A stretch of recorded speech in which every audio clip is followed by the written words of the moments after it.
and the tanners and joramers should have been used to custom orders from the multinational clientele who came and went through the port. Still, the clerk behind the counter raised his eyebrows when Jenna Bandolo gave him the sketch of what she wanted made. He turned the drawing this way and that, as if thinking that he had it upside down. "What's this for again?" Jenna had her story ready. "I'm a performer in a traveling show," she said. "I ride the elephants and griffins. Our griffin's grown out of his tack again." "Griffin?" The man's jaw set stubbornly. "There's no such thing." "Come out and see," Jenna said. "Only 5 steelies for standing room. We're here all week." "5 steelies? Not likely," the clerk snapped. "I got little enough money, and I'll not be wasting it on the likes of you." Jenna shook her bag of coin. "If you've got so little coin, I'd think you'd be eager for the business. Can you do it or not? Elsewise, I'll spend my little bit of money someplace else." The clerk studied the drawing some more, then looked up with a crafty expression. "This here's going to be pricey, 'cause it takes a lot of leather to make it adjustable. Do you really need this much tolerance in This griffin's growing fast," Jenna said. "I want to be able to use this for a year at least." Does it need to be brain-tanned steer hide? And brass fittings? That gets to be... Let's pretend we already had this conversation, and at the end I stood with what I had, Jenna said. "I know what I want. Now can you do it? Otherwise I'll move along." The clerk scratched his belly and hitched up his breeches. "What about this other thing? I don't usually do clothing." He tapped the other sheet she'd given him, drawings of a helmet, gauntlets, and a breastplate, plus a jacket and a split riding skirt. "Right," Jenna said. "It's armor, and a sort of a costume. You know, for the show. Now how much and how long?" "It'll take a couple weeks," the clerk said, and then named a price. Jenna returned her purse to her bodice and turned to go. "Wait," he said. She turned back. "What's the problem? The time or the price?" "Both," Jenna said. "I expect to meet robbers in the borderlands, but not on the high street." "My goods are clan-made and custom," the clerk whined. "They don't come cheap, and there's a lot of demand, so it takes time." "I don't care how many orders you have. Just move mine up front, and we can do business." "Well," the shopkeep said, grinning greasily, "it would speed things up if you would come in for a, private fitting after the shop is closed.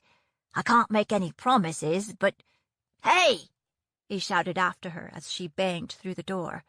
"You're with the circus, right? Don't be getting up on your high horse now." "Asshole," Jenna muttered as she strode down the street, dodging the contents of a slop jar being thrown from an upper window, and wishing her sense of smell wasn't quite so acute. She'd been avoiding towns and cities as she worked her way north along the coast, but the Felsian border was only a few miles away, and she'd hoped to replenish her supplies and procure some custom equipment before she crossed over. What she really wanted to do was turn around and go back to Ardenscourt and find Adam Wolf, or at least pick up his trail. You don't know that he's still there. You don't even know if he's still alive. If he's left, you'll have a devil of a time finding him, because you don't know his real name, or where he's from. He said he was from the north, but even that might be a lie. Back at Ardenscourt, being together was enough. There was no point in planning for a future when death was just a step away. She imagined wandering from place to place, asking everyone she met if they'd seen a red-haired mage healer who looked rather wolfish. Next time, I won't be in such a rush to fall for a stranger, she thought. Next time, I'll get more information. And then, there won't be a next time. The healer had tried to save her, and it might have cost him his life. If Adam Wolf still lived, The very best way to show her love was to stay the hell away from him. Once, Jenna had been foolish enough to dismiss her grandmother's warning that the mage mark on the back of her neck had made her a target. Once, she'd been foolish enough to think that she could hide from her fate in a remote border town. Now, the knowledge that she was being hunted gave her a prickly feeling that made her want to dive into cover and stay there. If she could be found in Delphi, she could be found anywhere. Jenna was not the kind of person to dive in a hole and stay there. Back in Delphi, when King Gerard murdered Riley and Maggie, she'd refused to heed her father's advice to hide in an upstairs room. She'd made the Ardenine garrison bleed. Now King Gerard was dead, but Strangward and the Empress were still out there. She touched the mage mark on the back of her neck, recalling the reckless words she'd said to Riley the day he died. "We are chosen, you and I. We'll write our own story." She would not write a story about a mole or a rat living underground. My realm is the skies, she thought, even if it's only for a little while. So, Jenna's other choice was to enlist Flamecaster if he was willing, and with him learn to fight as a team. By the time Celestine hunted them down, they would be ready, and they would find a way to win. Jenna swore that neither of them would ever be caged up again. Strangward would have the answers she needed. She would hunt him down and force him to reveal the meaning of the mage mark and uncover the secrets in her past. Where would he be now? If he'd survived Flamecaster's attack on the tower at Ardencourt, would he have returned to Carthus? Or would he still be prowling the Empire looking for her? The emissary had said that the Empress was coming soon. She could be here already. When Jenna closed her eyes and thought of the Empress, looking for a future truth, all she saw were ships stretching to the horizon. That lent an urgency to Jenna's mission. She'd hoped that the roomy, desolate north would be a good place for flight training, but she didn't want to fly into the mountains without a better seat and better control over her steed. Even then, with the storms that raced south over the spirits in winter, she would be taking a huge risk. So they had been traveling north, following the coast, hoping to find a break in the unforgiving terrain, which had led her to the saddlery, but there was no way she would pay the tanner's price. She was beginning to think she'd have to go back to being Lyle, or Toby, or Jack, or Riley. She stopped at the market, but there were no leather workers there. She did buy a loose shirt and trousers from a rag merchant, and a longbow from a clan trader. She'd heard stories about the upland clans, famous for making a living from an inhospitable land. They were hunters, gatherers, jewelers, weavers, known for their beading and leather work. Their work was prized throughout the empire, and clan traders were known to drive a hard bargain for all kinds of goods. The woman measured Jenna's height and the spread of her arms with a knotted string and pinched her bicep. She chose a bow from the display, strung it, and invited Jenna to try it. Even given her years of hard work in the mines and out, it was surprisingly hard for Jenna to draw. Still, she left with the bow and a quiver of arrows. She was passing by a livery stable, and it occurred to her that she might be able to get a line on a saddlery in town. Another clan trader was standing outside the stable, chatting with the stable boy in common. Jenna studied the man with interest. This trader was dressed in deerskin leggings and high boots, a fur-trimmed winter parka over top, and he was young, from his looks, no older than she was. His features and complexion, though, more closely resembled those of a southern islander than an uplander. Here and there his wavy hair had been forced into clan-style braids and decorated with feathers and beads, as was their custom. The trader gave the stable boy a handful of coins, lifted a saddle off a rack, and carried it into the stable. "Hello," Jenna said to the stable boy when the trader had gone. "I'm looking for someone who can do custom leather work. Do you know anyone like that?" The boy glanced toward the stable door. "Rogan can probably help you.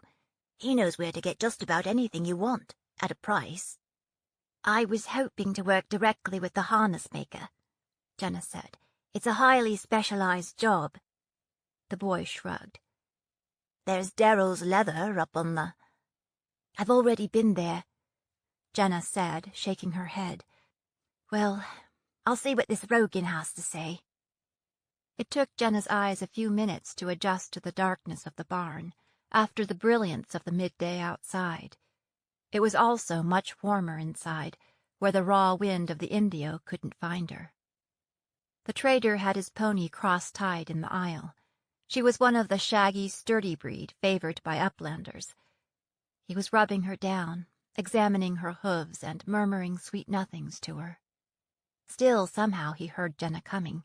He turned around, his back to the pony, his hand closing on the hilt of a knife at his waist. His casual stance was contradicted by his narrowed eyes and the tension in his posture. "Excuse me," Jenna said. "I didn't mean to startle you. I'm Riley." He looked her up and down, as if trying and failing to match the name and its owner. "I'm Rogan." His hand stayed on his knife. "I understand you're a trader." "I am," he said. He was testy for a trader. Most were charmers, adept at parting you from your money. He didn't seem to care whether he did any business or not. "I need some custom leather work done," Jenna said. "Do you know anyone who can do that?" "Did you try the leather shop up on the—" "I did," Jenna said. "That's why I'm asking you." Amusement flickered across the trader's face. He circled around his pony so he was facing her over the animal's back and continued the rub-down. "All of my sources are north of the border," he said. "I see," Jenna said. "I happen to be going north. Could you give me a name of someone I can look up when I get there?" "They only deal through me," Rogan said, spreading a colorful clan blanket over the pony's back. He followed with the saddle. It was plain he was getting ready to leave. Jenna's temper snapped. She was cold and hungry, and had spent too much time away from Flamecaster already. Who knew what kind of mischief he'd gotten up to in her absence? Worse, he might be coming to find her. "Fine," she said, clenching her jaw. "Thank you for your time. I'll try to find someone that'll take my coin once I cross the border." As she turned away, the trader said, "Wait." She turned back to face him. "What? What is it exactly you are looking for?" Rolling her eyes, Jenna handed him the drawing she'd made. He studied it, frowning, then looked up and said, "Are you sure this is right?" "Never mind," Jenna said, sticking her hand out again. "I can see that I'm wasting my time." "Talking to me is never a waste of time," Rogan said. "Where are you going once you cross the border?" "Well, Spirit Gate for a start," Jenna said, unwilling to give too much information away. "That's a dangerous place right now," Rogan said. "Every place is dangerous," Jenna said. He nodded his agreement. "What about after that?" "I haven't decided," Jenna said. "Well, if you haven't decided," Rogan said, "you could go to Fortress Rocks." Jenna folded her arms, awaiting yet another proposition. "Why would I want to go there?" He grinned, his teeth flashing white in the darkness. "Because that's where I'm going after I make a couple of stops." "I'm not really looking for a traveling companion," Jenna said, thinking, "I already have one, and that's more than enough." "Good, because I'm not either," Rogan said. "But I know a clan leatherworker that lives near Fortress Rocks who could make this, and she's amazingly fast." "That's good to know," Jenna said, "but that's out of my way. I would prefer to stay close to the coast. If I haven't found what I want by the time I get to Spirit Gate, maybe I'll come west." "You'll want to go to her," Rogan said. "If you're looking for quality, that is." He waved the paper at her. "I'll probably get there before you." "Not unless you're riding a dragon," Jenna thought. "I'll put the order in, and it will be ready when you get there." Tucking the drawing in his pocket, the trader mounted his pony. See you at Fortress Rocks. Hey, give that back! Jenna sprinted toward him, but the pony was already moving. I never said yes! Ask for me at the Cold Moon Tavern at Fortress Rocks, Rogan called over his shoulder. They'll know where to find me. 24. The Road to Nowhere. Once Brian agreed to go back to Baston Bay, Aubrey insisted that they travel straight east to the coast and take ship from Chalk Cliffs. She argued that would be safer than traveling on the main road through the high passes to Delphi and then east to the sea. No doubt those borders would be watched. Maybe it was safer, maybe not. It meant traveling through the fells, where Brian felt like he had a huge target on his back. Besides, it was a hard road they'd chosen. People called it a road, but that was putting a bright polish on it. It was more of a trail that went straight through the mountains. He and Aubrey were city-bred, not accustomed to roughing it in the countryside. It had taken 4 days to travel from Baston Bay north and west to Fellsmarch in the fish wagon. Though Chalk Cliffs was closer as the crow flies, it took a lot longer to get there. Or maybe it just seemed longer because Brian had passed much of the first trip in a pleasant haze of leaf. Now that he was hoarding and conserving, and walking most of the way, it was an ordeal. He fingered Her Highness's locket. It still hung from a chain around his neck, next to the pendant his father had left him. He knew he should pitch it over a cliff along the road, but he didn't. He told himself maybe he'd find a way to send it back to her family. Now and then he wondered what it would sell for, and how much leaf that would buy, and how quick that would bring the bluejackets down on him. The road between Fellsmarch and Chalk Cliffs offered few chances for a lift. There was little traffic this time of year, save soldiers and bluejackets riding to and from. He guessed they'd be glad to pick him up, but they probably wouldn't take him where he wanted to go. At first, Brian and Aubrey stayed at inns, but at the last two he'd seen his image posted up over the bar, on a poster offering a reward for his capture alive, and warning that he was desperate and dangerous. The sketch didn't do him justice. It made him look like a shifty-eyed backstreet rusher, but the drawing of his Jafasa was amazingly detailed and true to life. Aubrey had tried to make him dump the Jafasa then and there. Aubrey could usually talk him into anything, but not this. It had belonged to his Da, though how he knew that he couldn't have said. That and a broken pendant were all he had to remember him by. Not that he remembered him. Brian had traded his fancy clothes to a sheep herder who needed something posh for the holiday. In return, he got a thick wool jacket and breeches and cap that were better suited for winter travel, but made him look like a farmer who'd lost his herd on the way to market. He still gimped along with the walking stick, hoping that would get them more rides. What worked best was when Aubrey stood out at the roadside alone. Once somebody stopped, Brian would pop up and climb on too. Most everyone they saw on the road or in the tavern seemed to be going the wrong way. The rides they did get were for short distances, and sometimes they'd be let out in the middle of nowhere. If he'd been better at slide hand, he'd have tried to lift something that would help him find the driver's song. Otherwise, his voice wasn't enough to get them where they wanted to go.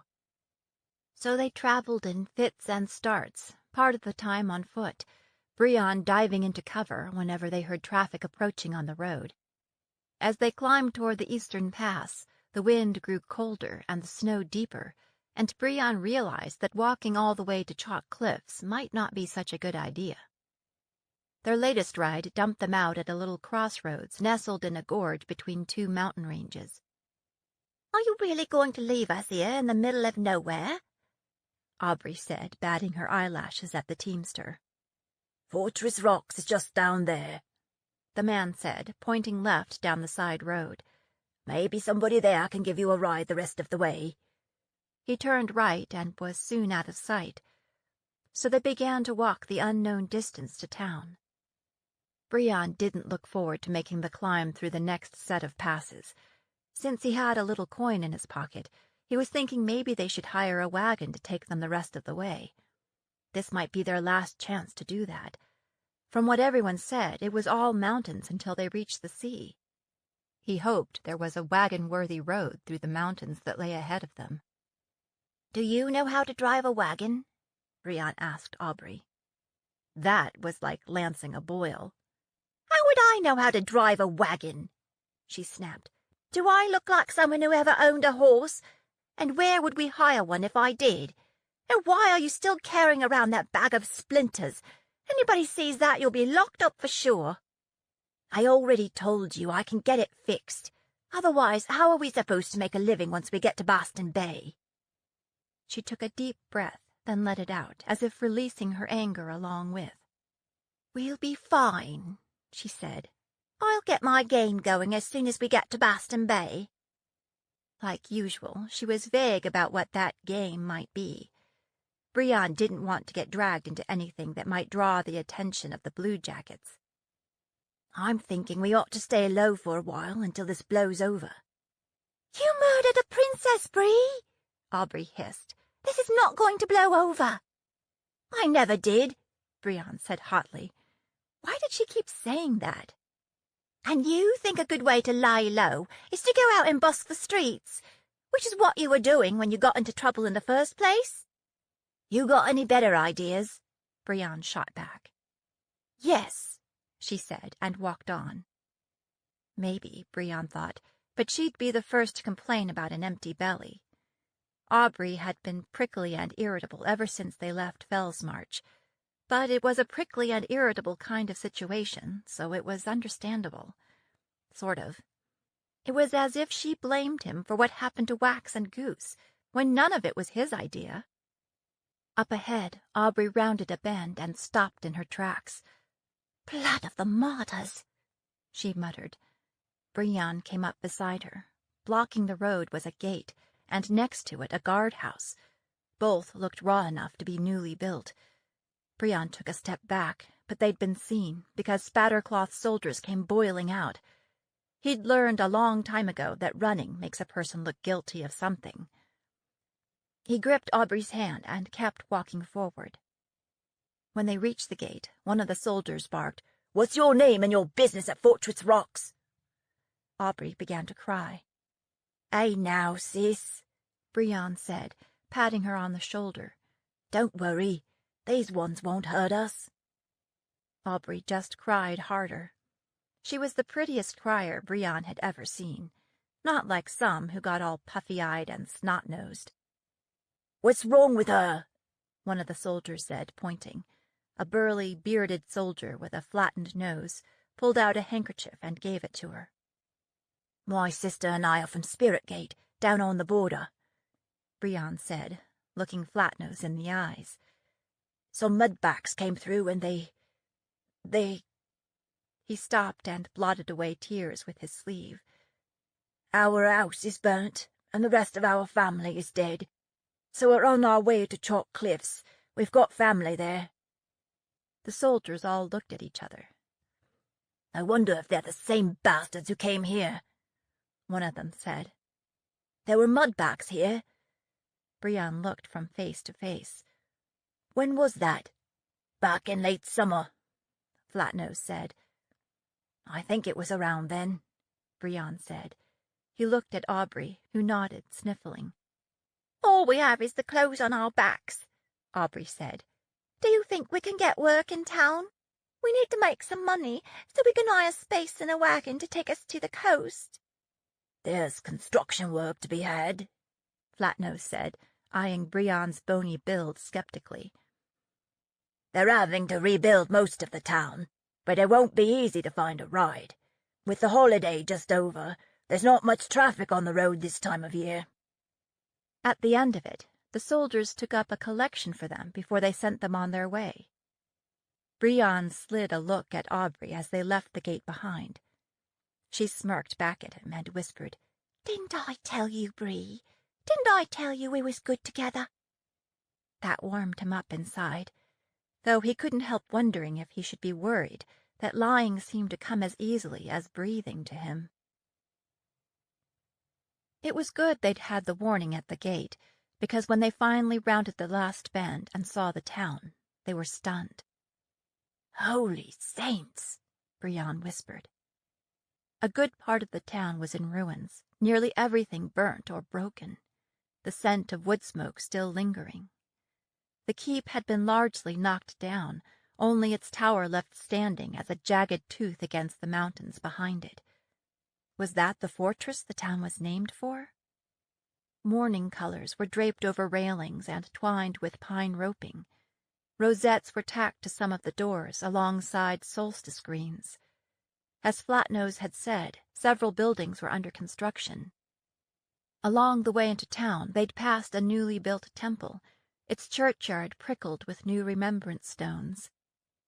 If a person could overlook the damage to the town, the valley was pleasant, peppered with hot springs and geysers. It was almost balmy there, compared to the high passes they'd been through. One of the buildings that had been repaired and restored was a place called the Cold Moon Tavern. They took a chance and booked a room there, guessing that there wouldn't be many visitors carrying tales from the capital. They had a decent meal, and Brian managed to score a small amount of low-quality leaf. Aubrey was friendlier and more cheerful than she'd been since the night of the street concert. Everything taken together, he was beginning to feel a bit more optimistic. Until he began trying to find a ride to Chalk Cliffs. It wasn't for lack of charm. Between the two of them, Brian and Aubrey could charm the skin off a dog. The problem was that few people came through town, and none of them seemed to be going their way. Either they were staying in Fortress Rocks until spring, or they were heading back west to Fellsmarch, or they had no room. It was good the inn was cheap, because they ended up spending 2 weeks there. Brian wanted to try his hand at singing in the evenings and passing a hat, but Aubrey talked him out of it. Their luck finally changed when they met up with a clan trader at the inn. At least he was dressed like a clan trader. He was also as serious as the pox, his eyes like windows into a place you didn't want to go to. Brian thought there was something familiar about him, but the world seems to be full of people who look like other people and fool you. Besides, Aubrey said she'd never laid eyes on him before. The only thing that mattered was that he said he was driving a wagon all the way to Chalk Cliffs. Traders were usually fast-talking sharpsters, always eager to make a deal, but not this one. He wanted nothing to do with them until Brian showed him some coin, and that got him interested enough to let them make their case. He finally agreed to take them, but there was a large condition attached to that. "I'm waiting for someone," he said, "and I can't leave until she comes." "Why? Is she riding along?" "No." He seemed to feel no pressure to elaborate. "When is she supposed to arrive?" The trader shrugged. "Probably not for a few days or a week." So there was nothing to do but wait another week, spending their coin on bed and board, using up Brian's supply of leaf again. If they ran out, it wouldn't be the end of the world. He could take it or leave it, but this was, after all, a stressful situation. Not a good time to be without. 25. Fortress Rocks. Jenna awoke to the sound of crunching bones and ripping flesh. She pressed her hands over her ears and cursed her dragon-sharp hearing.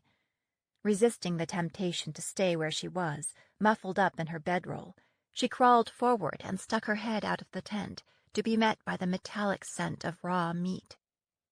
Flamecaster looked up from a half-eaten carcass, shreds of meat hanging from his jaws, blood smeared all around his mouth. He lay in the center of a large patch of melted snow, his scales glittering in the morning sun. He looked pleased with himself. He lifted one foreleg, as if to judge how much was left, then peered up at Jenna. "Share?" "That depends on what it is." Jenna stood, stamping her feet in the snow to get her blood moving, rubbing her backside. She crossed to where the dragon lay just as he spit out a wad of wool. From the looks of things, breakfast was a sheep, of the rangy mountain kind. It had a leather tag in its ear. "That's some farmer's livelihood, you know," Jenna said in a half-hearted scold. Better a sheep than somebody's child. "Livelihood?" Flamecaster looked back at the carcass. "Looks like goat." He nudged a choice shoulder joint toward her. "For you." Jenna's mouth watered. After weeks traveling with a dragon, she'd developed an appetite for rare meat. That was on a fairly long list of things she didn't want to think about, like Adam Wolf, and the glittering scales that kept coming and going on her skin, and the fact that shooting with a longbow is harder than it looks. Maybe she should try shooting flames out of her mouth. "I don't have time to roast meat, Cass," she said, using the nickname she'd devised when Flamecaster seemed too formal and too awkward. She chewed on a stale chunk of whey bread. Flamecaster snorted. In his opinion, whey bread did not count as food, and cooking ruined perfectly good meat. He pinned the joint of mutton with one foreleg and swept it with a gout of flame so that it was charred on the outside. He looked up brightly. "Now ruined." He nudged it toward her and smiled in the way only a dragon can smile, and Jenna's heart melted, as it always did. The irresistible scent of roasted meat wafted up, and Jenna took the time to rip off a fist-sized hunk and wrap it in her whey bread. "I have to go to town." Cass's head came up, the forest of horns on his head rattling as he laid them back. "Don't worry," Jenna said. "I'm coming back." He cocked his head suspiciously. 2 weeks ago, in a sudden fit of conscience, she'd decided it was best to part ways with Flamecaster. She'd begun to realize that she was putting the Sun Dragon at risk by allowing the bond to grow between them. Those hunting her would have to kill him to get to her. She had no doubt that they would do just that. But a dragon is not so easily dismissed. When she'd set him free, Cass had treated it like a joke, though an embarrassingly bad one. She'd sternly sent him away, but he kept creeping back, bringing gifts of dead rabbits and chickens and shiny stones as peace offerings, begging forgiveness for whatever he'd done to deserve banishment. She'd tried to sneak away, and he'd played it like a game of hide-and-seek. The longest she'd managed to evade him was half a day. By the time he found her, they were both half crazy with misery, and she spent the whole next day promising never to do that again. "I'll see you soon," she said brightly, getting to her feet. The dragon's head drooped, almost comically. He peered up at her with his golden eyes. "Give Jenna a ride?" Jenna shook her head. "They're not used to dragons here. If anyone sees you, it will just cause trouble. Please, please, please stay right here. Take a nap or something, all right?" "Go hunting in town?" Jenna spent one delicious moment imagining bringing Cass the dragon to town and introducing him to Rogan the arrogant trader.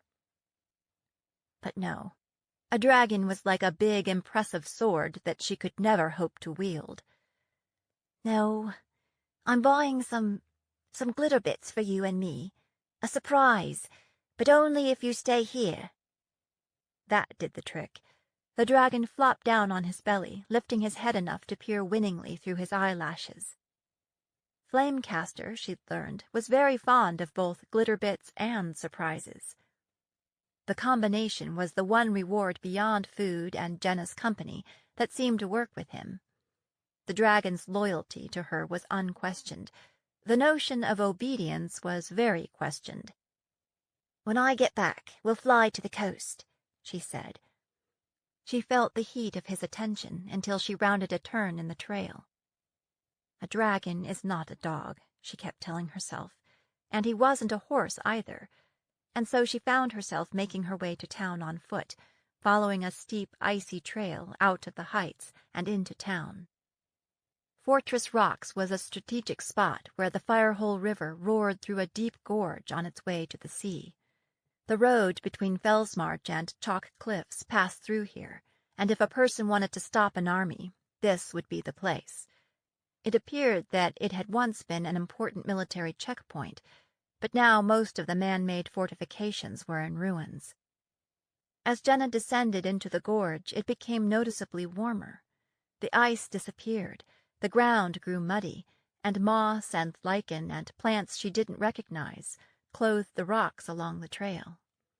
As she neared the bottom of the gorge, she began to catch glimpses of the river. Plumes of steam rose where water from the hot springs discharged into the colder water flowing out of the mountains. It was like a warm oasis in a frozen world. As she got closer, she realized that there had been trouble in the oasis. Most of the main buildings were damaged and burned, with just a few left standing or restored enough for use. The whole town smelled of blood and wood smoke. Would the leather worker Rogan recommended still be there? Would the trader show up at all? Had it all been a cruel joke he'd played on her? Still, she'd come all this way, so she had to follow through. If I've come all this way and the trader isn't here, Jenna swore, I'm going to track him down and make a saddle and harness out of his hide. Any oasis draws a mix of creatures, and this one was no exception. It had been days since Jenna had seen another person, but the main street here was bustling with horses and wagons, and a stew of walkers, traders and teamsters, soldiers and travelers probably waiting for a break in the weather outside the bubble of the gorge. Flowers, watered by the thick mist, spilled from baskets hanging from porches. Fortress Rocks? The name didn't fit somehow. Jenna wondered how long she could hide here unnoticed. Probably not very long, with an impatient dragon waiting for her in the hills.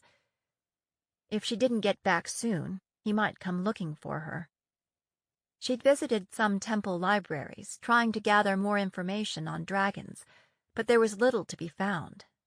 She could find no history of dragons living in the Seven Realms. The only references she could find mentioned Carthus. It seemed dragons were relatively common in remote areas of Carthus, preying on sheep, cattle, and people, and in general making life more miserable than it already was. There was nothing on dealing with dragons or like topics. The Cold Moon Tavern wasn't hard to find. It seemed to be the center of activity on the main street, patrons overflowing onto the porch and into the street. They were a rough lot, but that was nothing new to anyone who grew up in Delphi. Jenna couldn't help thinking of her father's inn, the Lady of Grace, back in Delphi, her refuge and home for so many years. Was it still an inn, or had the Northerners taken it over after the city fell? It didn't matter. It wouldn't be the same without her father standing behind the bar. Inside the Cold Moon Tavern, all the tables were occupied. Jenna scanned the patrons, looking for Rogan, and didn't see him. She took another look, this time to identify trouble that might come her way. A handful of soldiers shared a table, apparently deep in their cups, though it was just after midday. They wore the browns and greens of the Northern Army, which was something she would have to get used to, now that she'd crossed the border. A clan family shared another table, dressed in furs, deerskins, feathers, and fine boots, even the Litlings, probably traders on the road from one camp to another. A young couple shared a table in the back. They seemed to be arguing about something, from the hand-waving that was going on. The girl was pretty and plush, but she had a stormy expression on her face. The boy had red gold hair that glittered in the light from the hearth, and his face was fine-planed and handsome. He was so thin, though, that Jenna wondered if he had the lung fever. "Ask for me at the Cold Moon Tavern at Fortress Rocks." So Jenna squeezed in at the bar and ordered an ale. The tavern keeper clunked a tankard on the wood in front of her and said, "You're new to town, aren't you?" Damn, it's one of those places where they notice any newcomer. "Just passing through," Jenna said. "I was hoping to meet up with a trader, name of Rogan." For a moment the bartender looked puzzled, then his confusion cleared. "Oh, you mean Shadow. He goes by Shadowdancer here in the north." So he has an alias, Jenna thought. That doesn't surprise me at all. Some of that must have shown on her face, because the innkeeper added, "That's his clan name. He doesn't use it in the south." Fine. When it came to aliases, Jenna was queen of the world. "Do you know if he's in town?" At that, the bartender's expression turned wary. "I don't know. I'll send my boy to ask after him. Who should I say is looking for him?" "He probably won't remember my name," Jenna said, "but it's Riley." A spot at a table opened up while she was waiting, so Jenna sat with her back to the wall. It wasn't long before Rogan/Shadowdancer swept through the door. He caught her eye, but put up a finger, signaling her to wait a minute while he spoke with the couple at the next table. "All right," he said to them. "The person I was waiting for is here now, so I'll be leaving for the coast tomorrow morning. You can come with me if you shut it and follow my rules." The girl looked like she was going to argue, but the boy nodded quickly and said, "Done, thank you." Then the trader came and sat down at Jenna's table. "Welcome to Fortress Rocks," he said. "I'm called Shadow in the north." "So I hear." "You're here sooner than I expected." "Does that mean that my commission isn't finished?" Jenna raised an eyebrow. "I didn't say that." Jenna waited, but he didn't elaborate. "So it's ready?" she pressed. He nodded.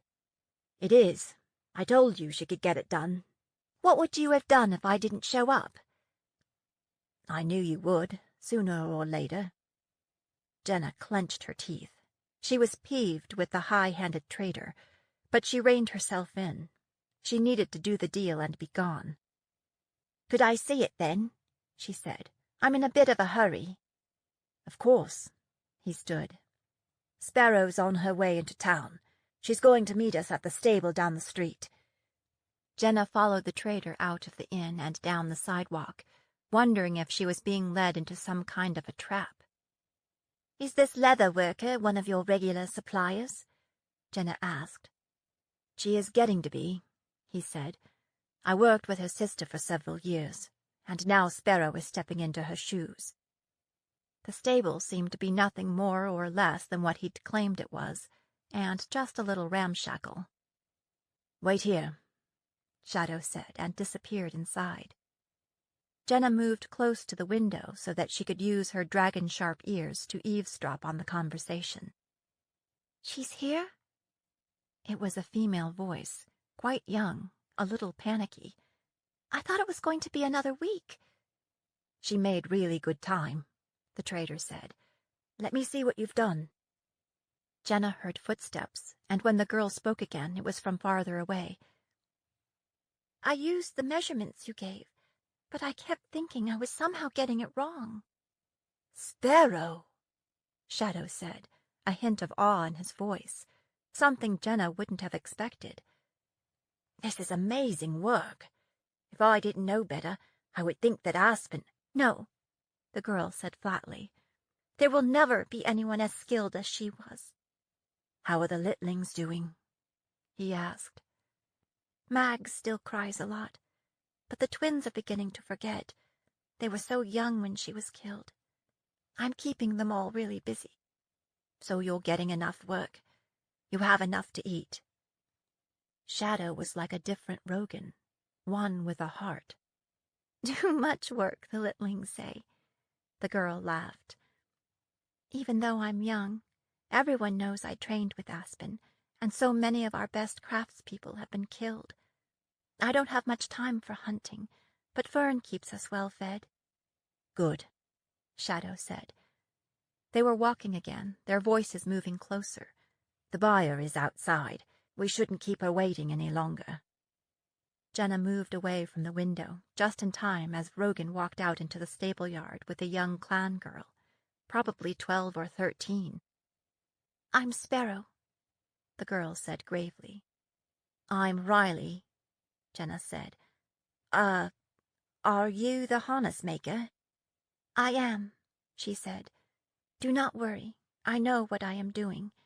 I worked with my sister since I was 3. Her formal use of common told Jenna she didn't often speak it. That's not what Jenna trailed off, because that was exactly what she was worried about. I have your order ready. Let me show you. Sparrow led Jenna toward the back of the line of stalls, to where a large box stall had been made over into a kind of shop displaying bridles, belts, bags, and other leather work. It smelled of leather, which brought back memories of Fletcher's tack and harness. A large bundle wrapped in leather lay on the bench. Beside it lay the most exquisite saddle Jenna had ever seen. Lightweight, yet with enough structure to give her a good seat in flight, and lined with sheep's wool. I used the dimensions you gave me and rigged it up the way you said, Sparrow said. Shadow said this was for a griffin. Right, Jenna lied. The only one in captivity. I'm with the circus. Sparrow kept her face blank and her voice neutral, displaying no trace of skepticism, as if she received orders to trick out griffins every day. She unwrapped the leather bundle. And here's the rest of the rigging, the bridle, plus the jacket and skirt you ordered. It was a short jacket lined in sheepskin and cured to shed water. It wasn't armor, exactly, but Jenna hoped it would turn away the cold and wind, and yet give her the freedom of movement she needed, and a split skirt, almost like chaps, that would keep her legs warm and offer them some protection, she hoped. I always measure twice, Sparrow said, but you'll still want to try those on. As for the tack, I like to have a try-on, so I can make any adjustments you need before you. That won't be necessary, Jenna said. I left Griff back on the coast with the rest of the circus. You can't bring a circus through the gorge. Couldn't you just fly here, on the griffin? Shadow asked. No, Jenna said. I didn't want to chance it until I got my new tack. That's why I didn't want to travel all the way here. Plus, he's on a special diet. Just stop now, Jenna told herself. Don't get too fancy. Then how are you going to get this lot back to the coast? Shadow asked. Jenna was stumped for a minute.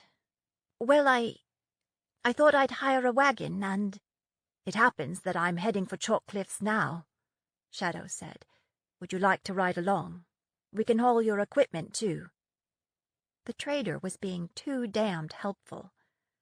Jenna was a pretty fair liar, but she was used to lying about everyday things, not griffins and dragons and the like. She resolved to stick to basics in the future. How about we'll just settle up and I'll work that out on my own? She said. What do I owe you? Sparrow looked at Shadow, and he nodded, his dark, suspicious eyes fixed on Jenna. Sparrow named her price, and Jenna counted out the money. I hope this is all worth it, Jenna thought, as she toiled back up the trail toward her camping spot, her new purchases draped across her back. I hope I'll be able to be more than a passenger when I don't have to worry so much about holding on. When it comes to fighting back against the Empress, I have a feeling we're going to need every edge we can get. 26. A hard road to the coast. Travels with the trader got off to a rocky start. Brion had hoped to ride in the back of the wagon with the cargo, so he'd be less visible, but their driver was having none of that. You'll sit up here with me or get down and walk, the trader said. Could I at least put my rucksack in the... No. Either he had a briar up his bunghole, or there was goods in that wagon that he didn't want them to see. It might be Leaf, though Leaf usually went the other way, from the coast to the Midlands. Brion was keen to take a peek. But something about the trader's eyes made Brion reluctant to tangle with him. You don't want to get off on the wrong foot, he told himself. It's hard enough to get a ride. So Brion sat with his bag containing his javassa between his knees. Aubrey snuggled up against him and fell immediately asleep. It was as if, when asleep, she forgot that she was mad at him. She seemed friendlier now than she had been. Maybe it was because they were finally on the next to last leg of their journey. Brian tried to start up a conversation with the trader. "They call me Bree," he said. The trader grunted. "And you are?" "Shadow." "Where are you from?" "Marisa Pine's camp." It must have been plain that Brian had no idea where that was, because he added grudgingly, "In the uplands." "What's your cargo?" "Trade goods." "You planning to sell that lot in Chalk Cliffs?" "Maybe," the trader said. "Do you ever have trouble getting across the border?" "No." Shadow showed his teeth in a dangersome, shark-like smile, which at least was more of an answer than he'd volunteered so far. "We'll be looking for passage on a ship from Chalk Cliffs to Baston Bay," Brian said, changing the subject. "Do you think it'll be a problem finding a berth this time of year?" "I don't know," the trader said. And then maybe nosiness was catching, because he poked at the instrument case. "What is in the bag?" Brian was in no hurry to show off the broken Jafasa. Traders were usually in on the latest news, and maybe he'd heard about the murder in Southbridge, and maybe he'd seen the drawing of the Jafasa, and maybe he'd like to collect a reward. Brian was prepared with a story at least.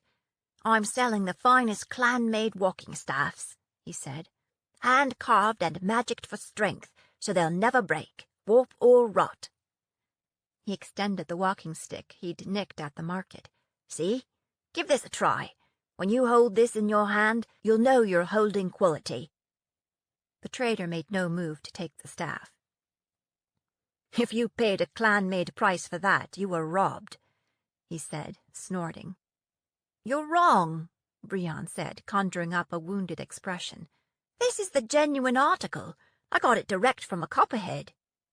"Who got it direct from a Tamrick sweatshop?" "Hang on." Brian began fumbling with the fasteners on his Jafasa case. "If you don't fancy this one, I've got plenty more in my—" "Never mind," the trader said, dismissing him. With that small victory, Brian quit pressing his luck. He settled back, closed his eyes, and let the movement of the wagon lull him to sleep. It didn't take long for him to realize that it was a stroke of luck that matched them up with the trader, since it was likely they wouldn't have made it through the eastern passes without him. He might look like a southern islander, but he proved he was at home in the mountains in a dozen ways. He provided clan waybread and dried venison that could keep you going on an all-day trek. He found game where it seemed like nothing could possibly survive. He could build a fire in a snowdrift, and it didn't smoke at all. He found them shelter from a storm under a tree with branches that swooped all the way to the ground. When the snows grew too deep to plow through with the wheels, he brought out runners from a compartment under the bed of the wagon, the kind of compartment that smugglers use. The trader positioned his body so Brian couldn't see down inside, while he helped attach them to the wagon so they could forge on. It was hard to help and keep up his gimpy guise, but the trader probably assumed Brian was a slacker anyhow, so he didn't ask questions. Until they got closer to Chalk Cliffs. Then he got real nosy. "What was your name again? Bree?" Brian nodded. "Where are you from? I can't place your accent." Brian had no idea where he was from, but he wasn't going to start that conversation. "I'm from the coast, farther south, Baston Bay, where it's a lot warmer than this." Shadow eyed him, as if judging the weight of his purse. "If you've got some coin for passage, I know some masters and factors who might be able to help you." "For real?" Brian said. "That'd be—" "We have our own contacts," Aubrey said. "Our own plans. Thanks, anyway." Brian gave her a "what's up with you" kind of look. "Come on now. It can't do any harm to hear what they have to say. Maybe we can get a better price." "I'm just saying it's a waste of time because— And if your contact aren't there, what then?" Brian turned to Shadow. I'll talk to your friends and see what's on offer. Then we'll decide." The trader shrugged, as if he didn't care one way or the other. "Fair enough, but I have a stop to make first." Being close to the border between Arden and the Fells, Chalk Cliffs was more like a fortress than a typical harbor town. It was surrounded by massive stone walls and perched high on the cliffs overlooking the harbor below. The bluejackets at the gate questioned Shadow long and hard, then escorted him into the little guardhouse next to the gate for more talk. Brion kept his hat pulled low and slumped down in his seat, glad it was the trader and not him who was being questioned in the guardhouse. Still, the siren scent of the sea was in his nose, and his heart beat a little faster, and the blood sang in his veins. Almost there. Wide awake now, Aubrey took his arm. "Let's just go," she said. "We'll find us a place to stay and go down to the harbour on our own. There's a captain I know who's likely in port right now. If not now, he soon will be." Brion stared at her. As far as he knew, Aubrey had never been to Chalk Cliffs. How would she know a captain who would be in port? Was that part of the game she had going? "We haven't paid Shadow yet," Brion said, "and he's given us good value for what we agreed on. I aren't going to stiff him." "I don't know," Aubrey said. "I've just got this bad feeling." And then it was too late, because the trader had emerged from the guardhouse. "We're good," he said, climbing up into the seat again. "There's a couple of ship's captains who stay at this place I know of down by the waterfront when they're in port. We'll go there now."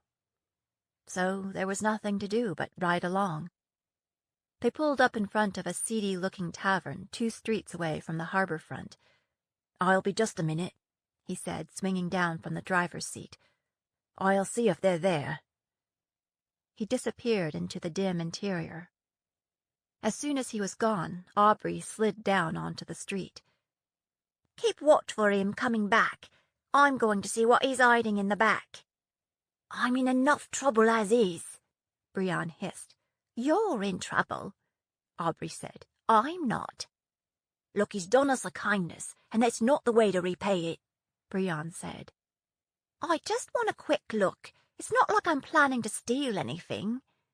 She winked, then sidled along the side of the wagon and lifted the tarp that covered the wagon bed so she could crawl underneath. With growing misgivings, Brion watched the door of the tavern for the trader's return. Several people came and went, but not Shadow. He could hear Aubrey rummaging around in the back of the wagon, the boards creaking under her weight.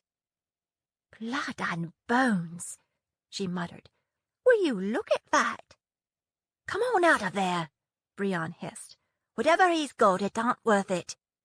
That's when he heard the tavern door bang open and looked up to see Shadow striding toward the wagon. "Aubrey!" Brion hissed. He heard her quick intake of breath, then the thud as her feet hit the cobblestones, then her voice. "Meet me at the Grey Goose." Then she was gone.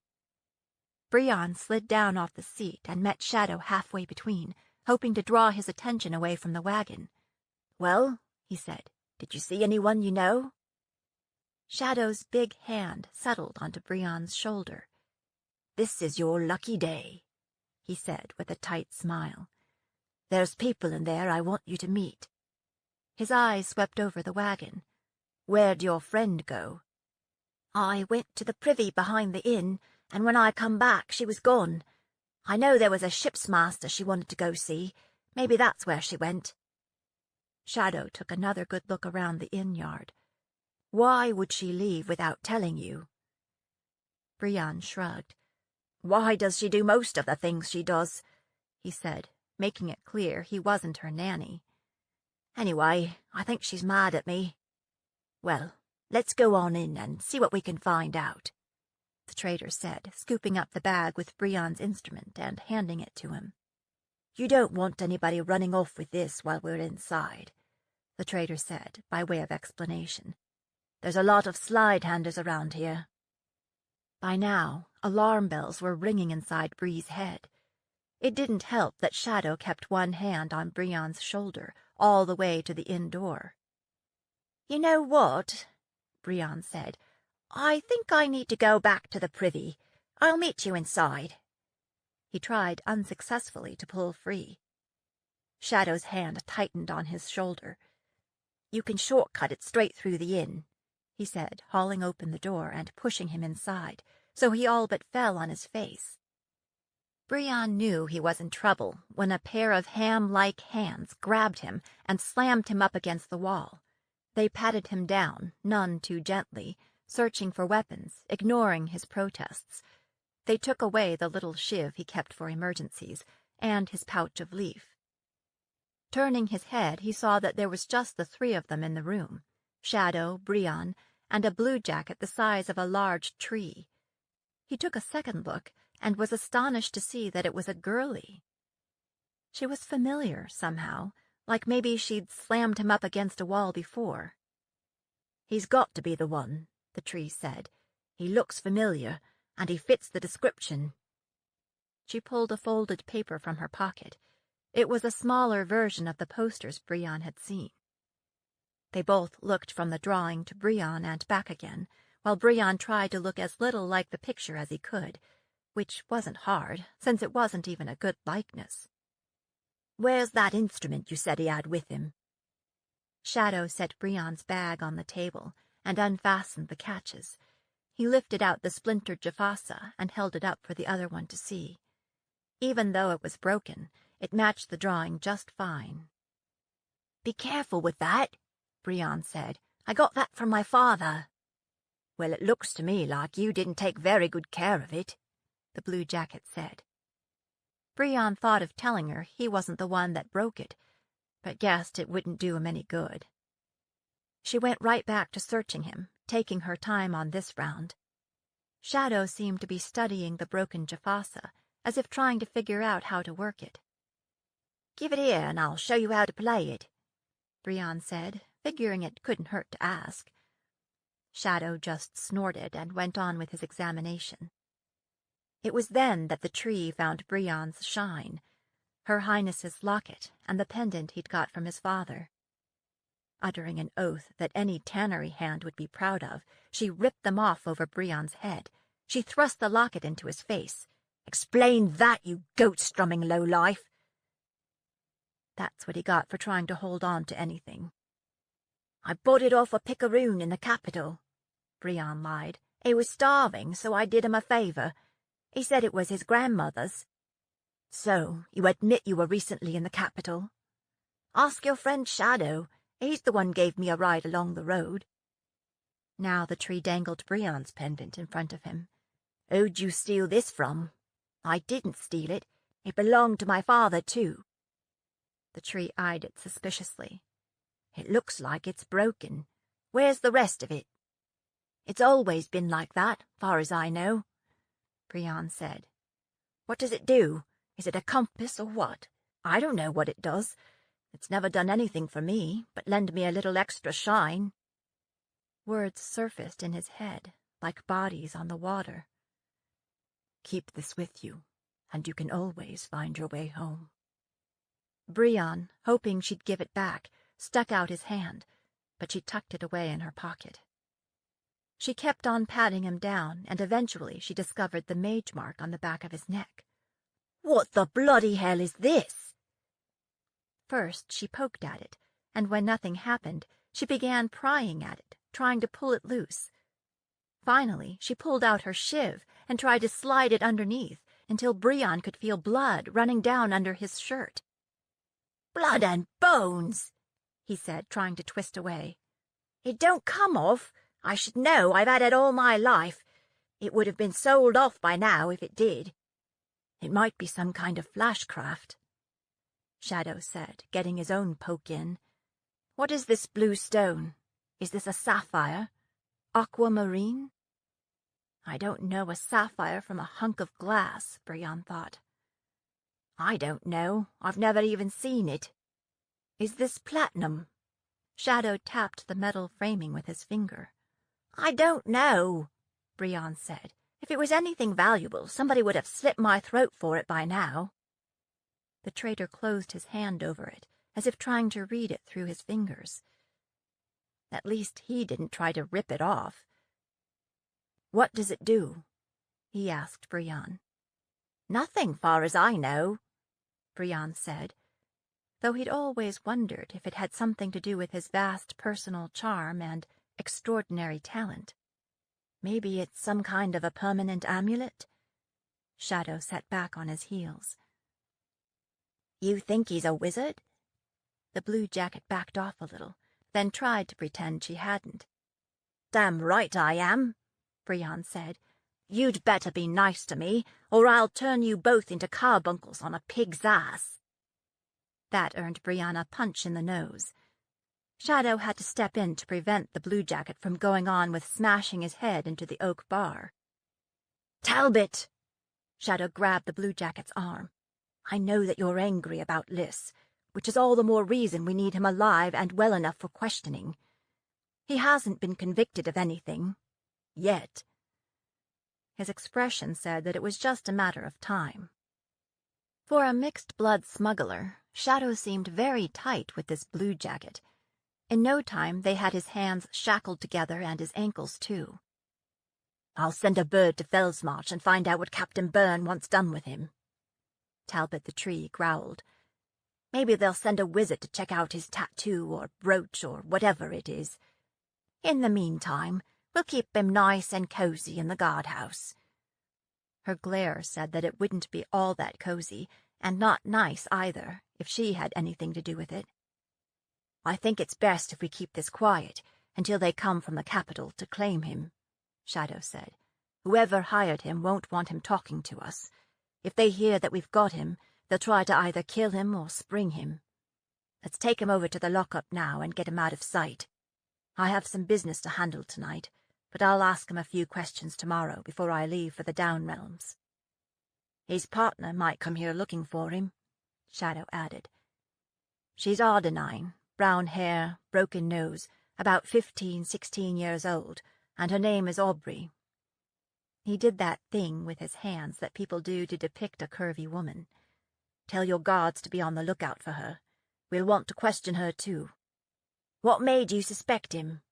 Talbot asked Shadow as she hauled Brienne to his feet, nearly wrenching his arm out of its socket. "I was curious about his bag," Shadow said. "He didn't seem to want anybody else to touch it, and I wondered why he was so jumpy. So I took a look the first night." So Rogan swiving shadow dancers known all along, Brienne thought, and here I was sticking up for him. I hope Aubrey robbed him blind. Sorry, Aubrey, he thought. I won't be meeting you at the Grey Goose any time soon. 27. Clash of Swords. In the days that followed the liberation of Delphi, Lys kept having to remind herself that they were the ones who had won. Sometimes she felt like the victim of a cruel joke. She'd never realized that the end of any battle is just a prelude to more politics.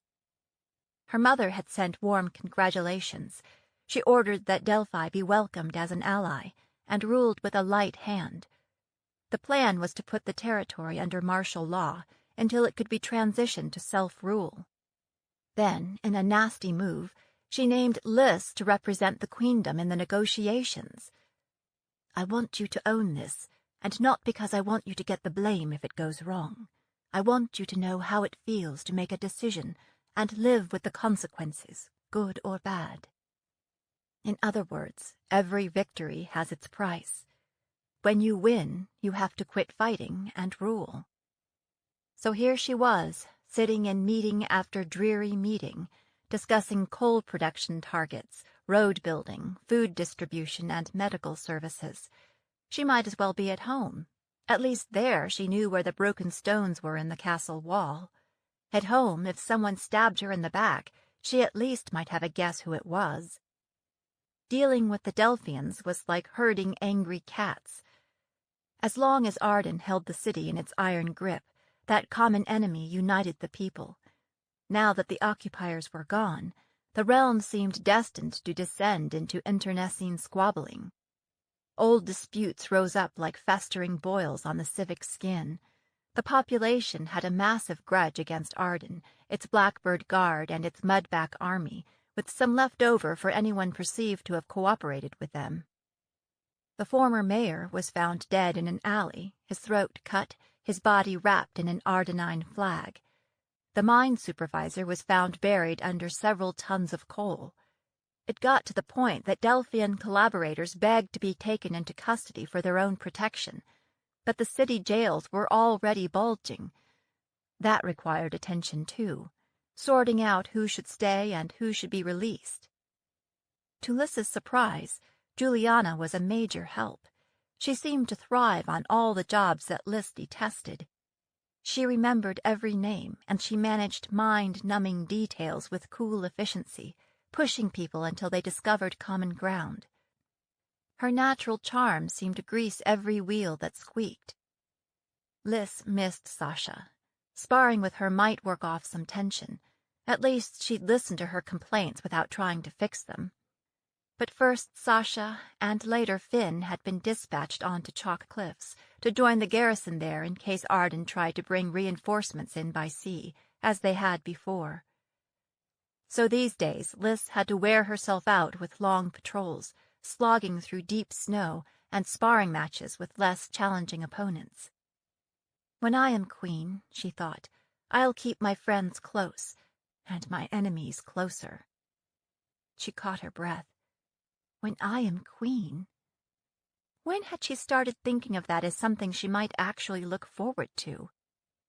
One clear, cold morning, Lys and a triple of gray wolves rode up to the army headquarters.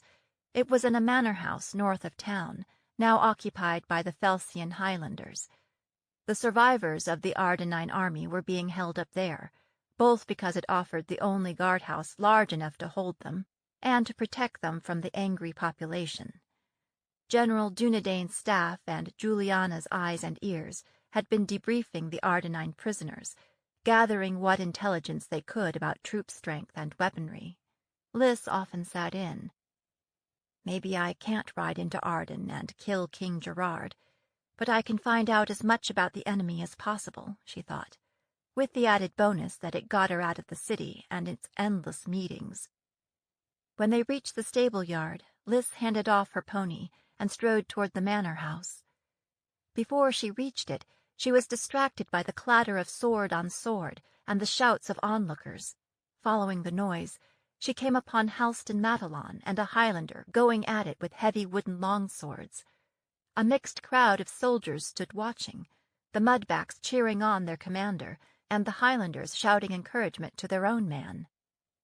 Despite the cold weather, they were both steaming in the cold air and breathing hard, so they'd been at it for a while. There was an intensity to the bout that said it was more than a casual match. Matalon's raven wing hair was plastered to his forehead, and sweat ran down his face and under his uniform collar. Just then the Highlander turned, and Lys saw his face. Blood and bones, she thought. It's Bosley.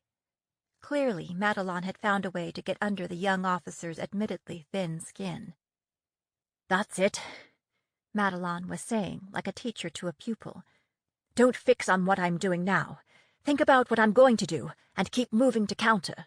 That way you—" "Shut the hell up! I'm here to school you, not the other way around. I don't need some slime-bellied mudback to tell me how to use a sword." What's this all about, anyway? Why are these two sparring with each other? Lys edged forward for a better view. When the Highlanders saw who it was, they hastily stepped aside to let her through.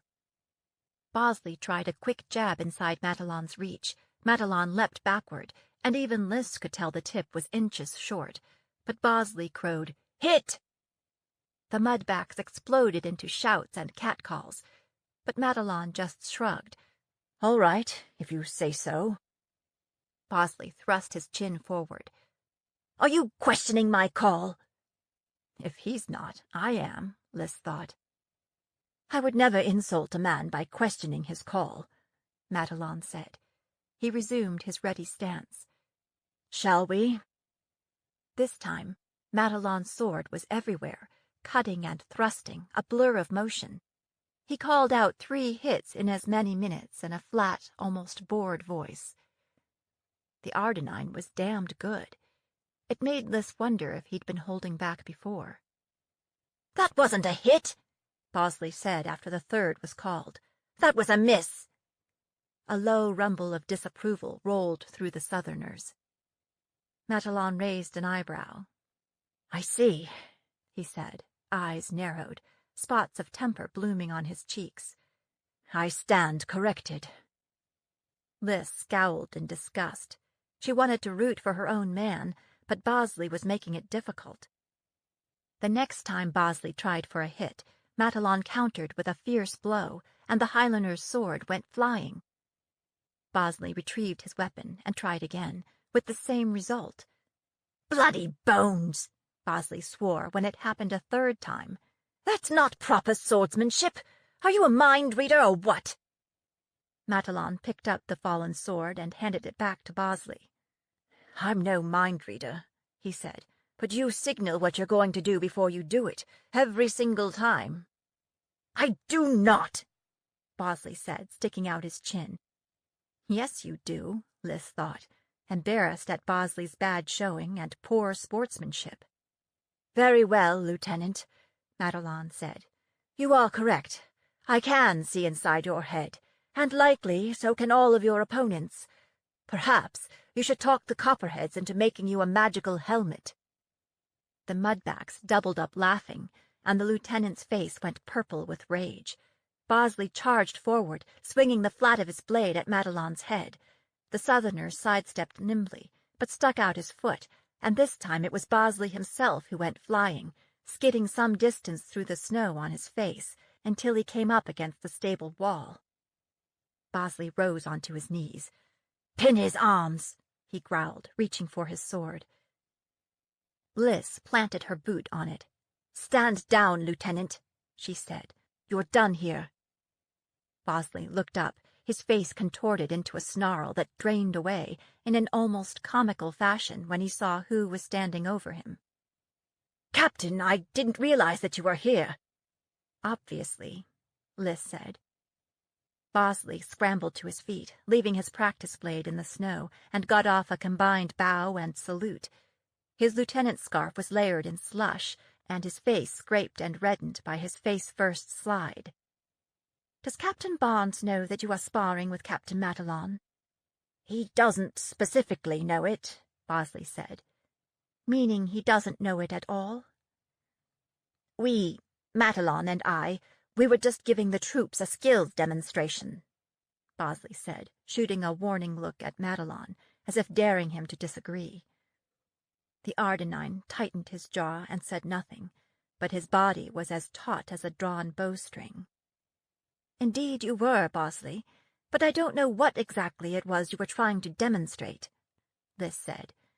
"Were you aware that Captain Matalon is the son of an Ardenine thane and a prisoner of war? Had you considered the strategic cost to us if he were to be injured or killed?"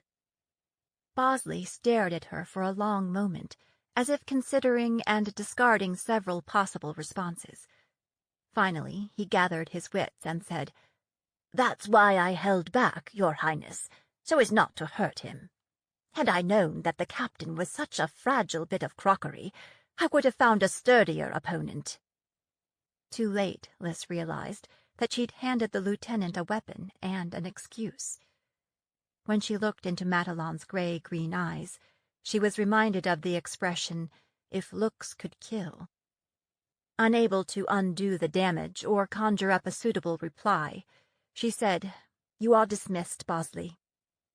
He bowed again, with more grace this time, collected both swords and strutted off like the cock of the walk, leaving Lys, her guard, Captain Matalon, and a dozen gawking soldiers. "The rest of you as well. Go on." She waved the audience away. Matalon bowed curtly. "By your leave, Captain," and went to turn away. "I didn't mean you, Matalon," she said.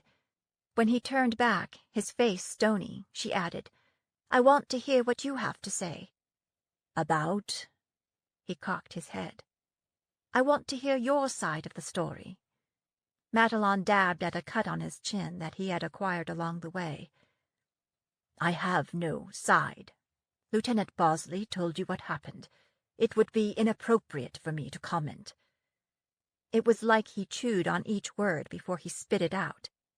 "I apologize for Bosley's behavior," Liz said. Matalon shifted his weight from foot to foot, obviously eager to be on his way.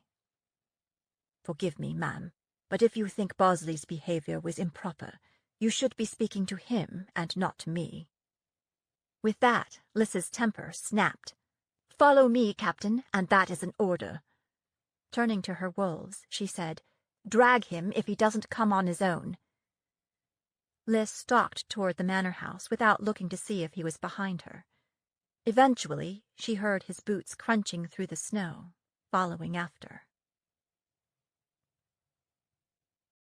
28. Clash of Words. Hal, his heart sinking like a stone, followed after Captain Gray. He should have better managed his temper, but it wasn't easy. Idleness drove him mad. He was not a happy captive. It didn't make much sense for Gray to be leading the way, since Hal knew the garrison headquarters a lot better than she did. He'd lived there for nearly a year. If she'd just tell him where she wanted to go, he could get them there. But as it was, he followed after her like an obedient dog going to be put down. As they walked, Hal ran his eyes over the damage done to his former headquarters. He'd been so proud of the improvements he'd made since his arrival in Delphi. Now his palisade was a charred ruin, which demonstrated the power of wizard's flame against walls of wood. The Northerners were rebuilding with stone. There was plenty of that around. Stone next time, he thought. He couldn't help himself, couldn't believe that there wouldn't be a next time. He'd never been good at losing. Now he'd made things worse by drawing Gray's attention again. She'd made it plain the day they'd met that she bore a giant grudge against Arden. He didn't want her to be taking an interest in him. His duty as a prisoner of war was to protect his men and escape if he could. She'd saved his life twice now. Why? His biggest worry was that she intended to use him in a way that would dishonor his family name. Would the Northern witches fashion him into a weapon that could be wielded against his homeland? The thought made his skin crawl. "I'll kill myself before I betray my command," he told himself. The church frowned on suicide, but Hal had never been all that well churched anyway. A church that burned people to save their souls would surely understand the difficult choice before him. After the brilliant, brittle cold of the grounds, the interior of the mansion seemed oppressive, the air too thick with heat and magic to breathe. Gray shed clothes as she walked, her gloves, hat, scarf, and finally her thick outer coat, draping it over her arm. Water dripped onto the stone floor as the frozen bits layering her coat melted. Underneath, she wore Copperhead-style clothing, leather trousers that fit her long legs closely, and a loose overshirt of embroidered wool. Hal liked the way she walked, with long strides, so a man didn't have to mince along in her wake. He'd thought maybe they would go to the Great Hall, where the Northerners had established their military command. She did pause briefly and speak to the soldiers standing guard at the entrance, but then she walked on past, into a corridor that led toward the back of the house. Her usual small escort followed along behind. Hal glanced back at them, feeling more comforted than dismayed by their presence. That's when Hal realized that they were heading for the library, where he'd spent a lot of time during his residence here. He'd done considerable reading, trying to learn more about mining and iron-making, so he wouldn't have to rely on the corrupt officials in charge of production to make good decisions. "Even if the job you're assigned is not to your liking, a Matalon will see it done." His father had drilled that into him from a young age. The library was deserted. The only light was what leaked in around the heavy shutters. Gray walked around the room, throwing the shutters open to spill in light and fresh air. Hal stood ramrod straight in the middle of the room, fists clenched. "Why did you bring me here?" he thought. Though he'd had a taste of ruthless politics at the Ardenine court, he was, like his father, a soldier at heart. When the captain had the room lit to her liking, she waved her guard to the other side of the room and gestured to a pair of chairs under the window. "Sit, Captain," she said. "If you don't mind, ma'am, I'd prefer to—" "I intend to sit, and I won't have you standing over me." She claimed the chair closest to the window, so that the light poured over her. Closing her eyes, she basked in the sunlight like a cat. Without opening her eyes, she said, "Your gutta-swiving king has taught me to dread the dark days of midwinter." What does she mean? We never march north in midwinter. Also, Hal couldn't remember ever hearing a lady use the term gutter-swiving. He sat in the other chair, taking advantage of the opportunity to take another good look at her. Her fawn-colored hair was sun-streaked from long days spent outdoors. Now it was done up copperhead style, the multiple braids decorated with beads and feathers. 1 braid per kill. Wasn't that the rule? Hal couldn't help himself.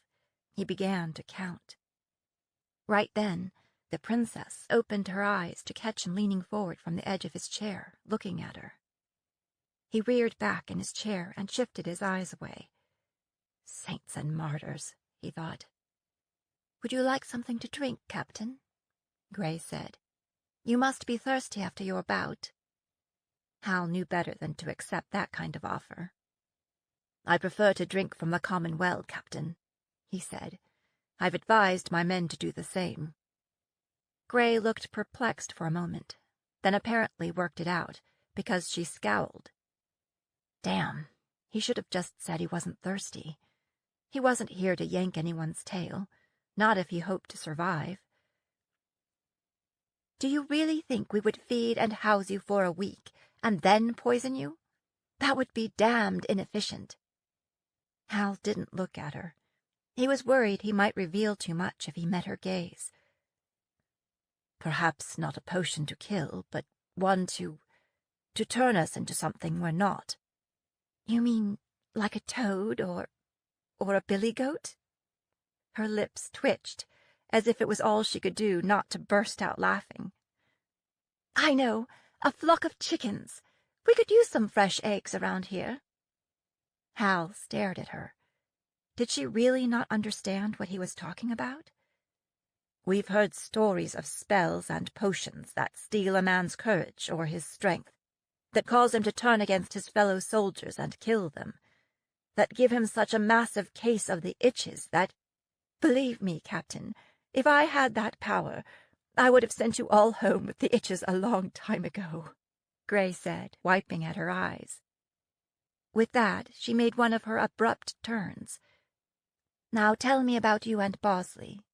She tilted her head back and looked down her nose at him. Hal sighed. He had no desire to entangle himself in this. He'd overheard Bosley bragging to his fellow soldiers that he and Gray were lovers. Bosley had described a series of recent trysts with her in embarrassingly graphic detail. Maybe customs were different here in the North, but it seemed crude and dishonorable to share that. He couldn't fathom what Gray saw in Bosley, but it was none of his business after all. Then why did he spend so much time thinking about it? "Captain," Gray said, bringing him out of the bedchamber and back to the library. Hal cleared his throat. "I'd organized some tournaments for my men, to keep them occupied and to give them something to look forward to," he said. "It started with practice swords and quarterstaves, but later we added foot races and wrestling, stone-slinging, whatever they wanted to do with what we had available." He wiped his damp palms on his breeches. "I put up a standings board and passed out ribbons to the winners. The first day it was just a handful, but the next day more turned out, and then still more. Soon they were organizing events on their own, and coming up with prizes that they—" Hal stopped, took a breath. He was proud of what he'd done, but that didn't mean Gray was interested. Yet she nodded thoughtfully. "So you improved both the morale and the physical conditioning of your soldiers?" she said. Smart. Then, one day, during the games, some Highlanders approached and asked if I could include them in our bouts. I wasn't keen on the idea, but they persisted, saying that they, could use more training than they were getting. As it turned out, they were in Bosley's command. He looked up at Gray. Don't get me wrong, ma'am. I'm not criticizing anyone. I just... Stipulated, she said, sitting back and resting her hands, palms up, on the arms of her chair. He couldn't help noticing how calloused her hands were from the use of weapons. He'd never met a high-born woman with hands like that. He wondered what it would be like to have a go in the practice yard with, "I said stipulated, Captain. Do go on." He looked up, blinking, then realized that he'd been staring. So Bosley's soldiers began participating in some of the tournaments. Having a larger group was good, because I could switch off the matchups, and it seems you have no problem sleeping with the enemy. Hal's face heated, his mouth went dry, and he shifted in his chair. "Ma'am," he said hoarsely. "You know what I mean. What would your father say if he saw you training Felsian soldiers?" She'd chosen those words on purpose. She was toying with him. Hal tried to control his temper. "My father would approve of my learning more about Felsian training methods and military practices. He would be glad I wasn't sitting on my ass getting soft. To summarize, ma'am, my father would have no problem with it, but Lieutenant Bosley apparently did." "What makes you think that?" Damn again. He'd meant to keep his report totally neutral. If Bosley was sleeping with his commanding officer, the last thing Hal wanted was to get caught in that crossfire. Too late. He was too far in to take it back. But maybe he could regain some ground. Somehow, the lieutenant got word of what was going on, so he came to the session this morning and suggested that the two of us have a go to, demonstrate proper form. She worried at one of her nails with her teeth. "Why do you think that Lieutenant Bosley disapproved of your sessions with his soldiers?" Hal hesitated. "Maybe you should ask the—" "I'm asking you." Hal tried to think of a way to put a more positive face on it. "I guess he thought I was interfering with his way of doing things, or poking in where I had no business." "Did you readily agree to the demonstration?" "Ma'am, did Bosley give you a choice?" Sweat trickled between Hal's shoulder blades. Captain Gray had a way of cutting all the way to the bone. "You can tell the truth, Captain," she said softly, looking straight into his eyes. "This is between us." And somehow he found himself saying, "I didn't think it was a good idea for us to have a go. I told him I wouldn't include his soldiers anymore if he didn't like it. I tried to get out of it, but the lieutenant he insisted." "He wanted to show you up?" "You should ask—" When Gray scowled at him, he gave in. "I suspect so, ma'am. If I was a smarter man, I would have found a way to lose to him." He paused. "I don't like losing." "Me neither, Captain. But you'd better get used to it." "Ma'am?" "I'm going to drive your armies into the sea." It was as if they'd been sparring, and then all of a sudden she went for the throat. "Why, because you have more magic on your side?" he said, drawn in despite his determination not to be. "If I had my way, it would be a fair fight, men against men, with no—" He mimicked a spell-casting gesture. "Men against men? Oh, right. I keep forgetting. You don't have women in your army." Hal couldn't seem to open his mouth without hitting a nerve. He darted a look at her. "No, we don't, ma'am." He tried to think of something to add, to explain it. "Our women are not like you. They are not well suited for battle." "You might find out that they are more capable than you know." "I'm not saying that women are incapable. I am saying that they are capable of different things." Captain Gray snorted. "It's no wonder you're losing." Hal could feel the hot blood rising in him. She seemed to know just where to poke him. We lost a battle because we were outplayed, not the war. Your soldiers, both the Copperheads— Clans, she corrected. Both the clans and the Highlanders fight hard, and they are some of the bravest soldiers I've ever met. No bit of ground is easily won. But face the facts. You are starving up here. At first I thought my men were being given lean prisoner rations. Then I realized they were getting the same as your own soldiers. We've managed, she said. Maybe it isn't fancy, but you cannot grow enough food to support yourselves, and now that we've deployed a navy, you won't be able to bring in foodstuffs by sea. We draw troops from every part of the Empire. Troops that really don't care whether you win or lose. Troops that just want to survive the war and go home, many of whom are unwilling conscripts. Is that why your own mages try to kill you? Would you like to go to war with a flashcraft collar around your neck? It's a little more complicated than that, Hal thought. But he wasn't going to tell this northern captain that his own king was gunning for him. And yet we've won control of the entire continent, except for a few outliers, he said. Our granaries are bulging, and we control the sources of iron and steel and gunpowder. What do you intend to fight with? We recently acquired some new coal mines and iron furnaces, she countered. Were you aware of that, Captain? Aye, you did, but you won't hold them for long. You are surrounded by enemies, and you can only live on courage for so long. You are going to lose, Captain. Time and everything else is on our side. Best to plan for it. Now she rose and paced back and forth, punctuating her speech by slamming her fist into her other palm. What would you have us do, Captain? Bend the knee after 25 years of war? Watch them slaughter the spirit clans and burn and collar our wizards? Turn our rivers into cesspools and build a Delphi in the middle of the Vale? She swiveled, her braids flying, and came and glared down at him. He tried to think of something encouraging to say. Ma'am, we are soldiers, you and I. There is always a need for soldiers. It might be that our lives wouldn't change much, no matter who sits on the throne. Even as he said it, he didn't believe it. Her expression said that he was impossibly naive. I am not a soldier in the eyes of your king, your church, and your commanders. Do you really think my life wouldn't change if Arden wins this war? What do you suppose would happen to our queen and our princess heir? You've been demonizing them for years, calling them witches and whores and sorceresses, and accusing them of all manner of foul deeds.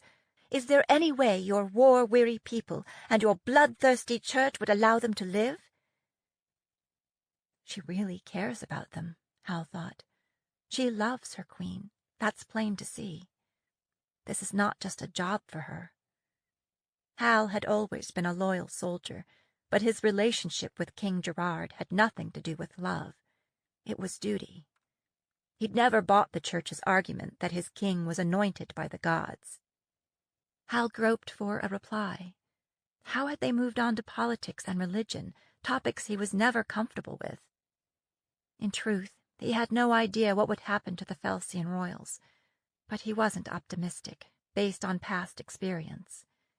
He had a duty to try to encourage the Northerners to surrender, but he couldn't bring himself to make any assurances about their safety. The church doesn't speak for everyone in Arden, Hal said, which was about as positive as he could make it. After the war, King Gerard will want to pacify the northern realms as quickly as possible. The Thanes, my father included, are weary of war as well, and more reluctant to contribute money and men to the cause. Captain Grey was nodding encouragingly. Hal stopped abruptly, realizing that he'd been ensnared into revealing too much. The Northerners didn't need to know how much pressure there had been in the South for an end to the war. But it was so hard to remember that she was his enemy, and not just a brave girl, a soldier, faced with an impossible choice. So, anyway, it might be that an advantageous marriage could be arranged that would bring the kingdom of the Fells into the fold. From the look on her face, He might have just asked her to bite into a turd. "Queendom, Captain," she spat. "This is a queendom.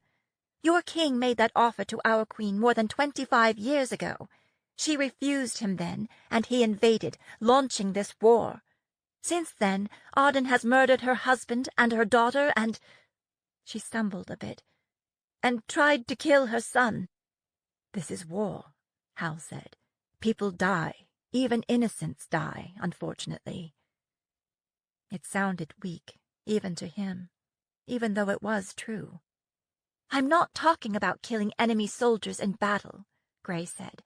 "I'm not even talking about civilians caught in the crossfire. I'm talking about Ardenine assassins sneaking into our cities and ambushing us on the street and in our beds." Hal had no idea what she was talking about, though it wouldn't surprise him to find out that King Gerard had employed that kind of tactic abroad as well as at home. This was the king who had won the throne by killing off his older brothers. This was the king who had sent Hal and his battalion of younglings on a suicide mission. Hal had signed on as a soldier, but he'd never signed on for the job of defending Gerard Montaigne. He found himself stumbling badly. "I don't know what you... Are you sure that they were attacked by agents of Arden? Isn't it possible that—" "When Princess Honalea was murdered, your king sent her head to her mother in a golden casket with a note, in case she didn't give credit where credit was due," Gray said. "This campaign of assassination has been going on for more than 4 years. She fixed him with a pair of brown eyes, hard as agates. "Frankly, Captain, I'd rather die than marry any son of Arden." 29. In lockup. They took Brion's Jafasa and his leaf and his shepherd's clothes and put him in mud-colored breeches and a shirt. They left his hands and feet loosely shackled so he could shuffle all around his little cell. They even brought him some books about ships when he asked for them. Encouraged, he asked for wood and tools for carving, but they didn't go for it. If he was going to survive this latest setback, if he was going to charm his way out of this, he was going to need an instrument to channel through. His voice wouldn't be enough to put a dent in these hard-hearted captors. And so far he'd not been able to pinch anything from them that he could use to link to their music. To be fair, the lockup at Chalkcliff's Keep wasn't bad, as lockups go. Not that Briand had a wide experience, being mostly law-abiding, but he'd been in jail in Arden and Bruinswallow and Tamron, well, twice in Tamron, and this was top shelf in comparison.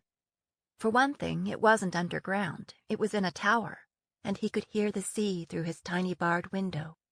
The wind off the Indio was cold, but he didn't close his shutters, because he wanted to smell and hear the sea during what might be his last days. Even the food was decent that first night. Fish stew and bread to sop it up, and a leftover solstice cake. Brion ate it all, not knowing what plans they had for him, aware that this might be his last meal. Also because he was starving. Also because he had a special fondness for cake. They seemed to be having trouble rounding up important people to talk to him, ones that could be trusted anyway. Maybe they were all at some blue blood meeting. Still, he had a steady stream of visitors. First came a whole posse of bluejackets to empty his chamber pot, during which they eyed him like he might jump them at any moment. "How many bluejackets does it take to empty a chamber pot?" he wanted to ask, but thought better of it. A copperhead healer arrived, with her own escort of bluejackets to treat his black eye and bruised cheekbone. Brion asked if she'd ever thought of trying razor leaf to relieve pain, and she said no. Finally, Rogan the rat shadow dancer barged in with his bluejacket mate Talbot the tree, and a handsome young mage with striking silver hair, icy blue eyes, and a distinctive glow of magic. Brion eyed the new mage nervously. Why was he here? Brion happened to be sitting cross-legged on what passed for a bed, trying to fashion a whistle out of a piece of cork with the tip of a spoon. What are you doing? The traitor demanded. Just passing the time, Brion said, like any dolt who might occupy his time by whittling a cork. Give it here, Shadow said, sticking out his hand. Brion handed it over, and Shadow put it into his pocket. Brion rolled his eyes. Leave a man a cork, and he might poke you with it. Talbot rested her hand on the hilt of her sword. Poke me, and I'll poke you back, you scaly, scum-sucking sneaksby. Brion cocked his head, nodded grudgingly. Impressive. She scowled. What? Your use of alliteration. Can you say that again? That scum-sucking thing. What in the bloody hell? No, no, no, Brion said, shaking his head. I'm looking for S-words. Opening his journal, he pretended to scan down a list.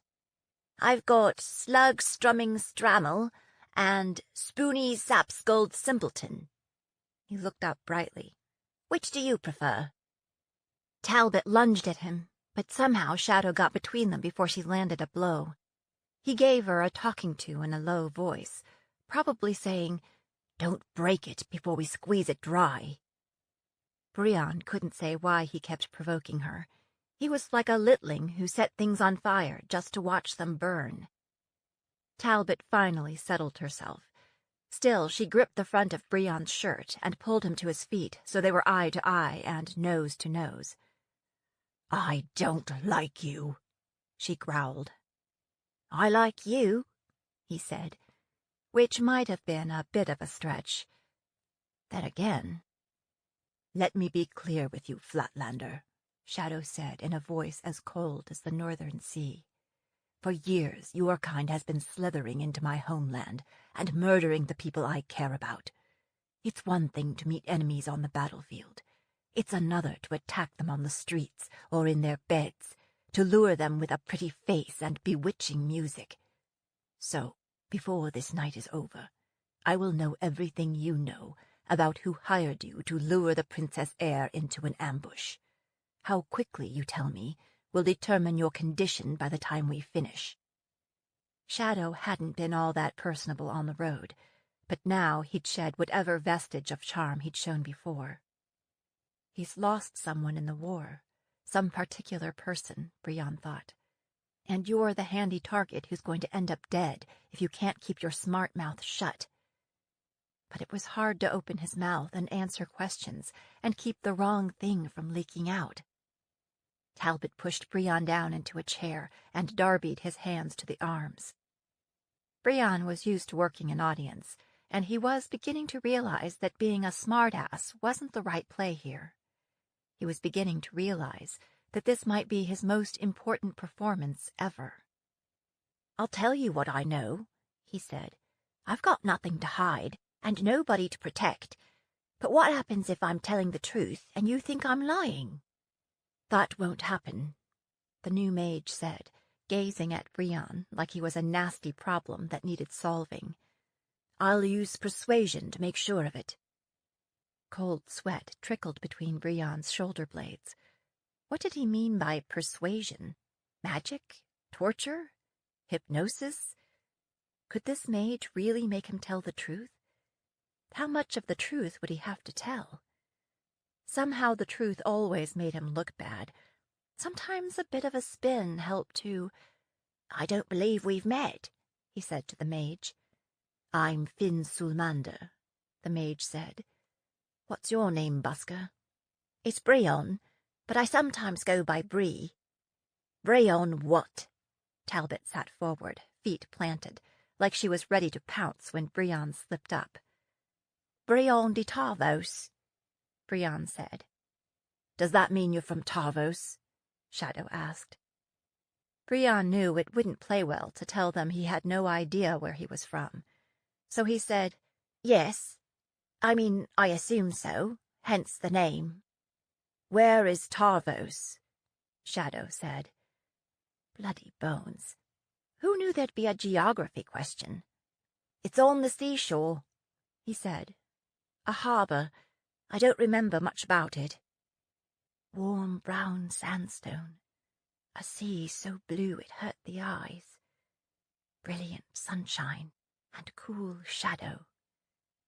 Let me see this mage mark I've been hearing about, Sulmander said, scooting his stool closer. Brian leaned forward, the image of cooperation. The mage ran his fingers over the mage mark, but at least he didn't try to pry it off the way Talbot had done. What do you know about this? Sulmander said, tapping at it with his finger. Did somebody fasten this on to you? It's a birthmark, far as I know, Brian said. I've had it as long as I can remember. I know that it's fancier than most. Is anyone else in your family marked like this? I don't know. I assume I'm an orphan. The first memories I have are running the streets in Baston Bay, trying to stay alive. Have you ever met anyone else with this mark? The mage persisted. In Arden or elsewhere? Not that I know of. I mean, people don't usually go around showing off their necks. Could it be some kind of built-in amulet? I don't know, Brian said. No matter how many times you ask me, it's the truth. Now, Brian felt a burning sensation, as if Sulmander were heating the metal, and he tried to shift away. Ow! He said finally. Are you trying to melt it or what? Finn, Shadow said, could we move on to the attack on Princess Alyssa? Finn reached out and pressed his right hand over Brian's, cradling his amulet with the other. Heat poured in through the mage's fingers, shooting through Brian like blue ruin. But at the end of it, he felt no different. It was like it came and went and left nothing behind. That wasn't so bad, Brian thought. Maybe magic is vastly overrated, like so many other things. Finn frowned, as if puzzled. Well, Talbot said, leaning forward. It's not working, Finn said. He's resisting it. I'm not resisting, Brian said, stung. I'm an open book. Ask me a question. Turning his head from side to side, he mimicked both sides of an interrogation. Young man, tell us what happened the night the princess was attacked. I'd be glad to, Your Honor. I don't have to ask you a question to know that it's not working, Finn said flatly. And your answers mean nothing if we don't know that you're telling the truth. The only thing worse than lying and getting caught was telling the truth and being called a liar. Did you search him? Finn said. Could he be wearing or carrying a talisman against high magic? We took a pendant off him, Talbot said. That was all. She patted him down again, just to make sure. Unless it's that thing on his neck that's interfering. She made it sound like the mage mark was an ugly wart or a tumor. Pulling out a wicked knife, she said, I could try to pry it off him again. Brian pulled in his head like a turtle and strained at the darbies fastening his wrists to the chair. I told you, it doesn't come off. It's too risky, Shadow said. We don't want to kill him before we get some answers. What about after? Brian thought, as Talbot put the blade away. Let me try again, Finn said, opening the magical floodgates once more. I'm trying to break through the barriers, but I don't want to injure him. No, Brian thought, you don't. Brian felt the burn again, scouring out his insides, so that he felt like he did after suffering through a bad case of the trots. But at the end of it, he felt no more likely to tell the truth than usual. Finn sat back, rubbing his chin and frowning. Strange. What's strange? Talbot eyed Brian like he was indeed something strange. It doesn't seem like I'm connecting with him. We've only just met, Brian thought. These things take time. Seriously, though, he had no idea why Finn's magic wouldn't work on him, and why he wouldn't at least try to ask a question. If we're not connecting, then how do you know I'm lying? He said out loud. Shut up, Busker, Talbot said. Make up your mind. Do you want me to shut up, or do you want me to talk? Brienne said, then immediately regretted it when Talbot backhanded him across the face. Sasha! Shadow shook his head, frowning at her. Talbot hung her head. I'm sorry, she mumbled, staring at her boots. I shouldn't have done that. He just gets to me, you know. Brienne could feel the blood trickling down from his cut lip. The leaf is making you reckless, he thought. You can't afford that now. He was beginning to wish the mage's truth spell would work. That way he'd be believed. But maybe connection and persuasion was a two-way street.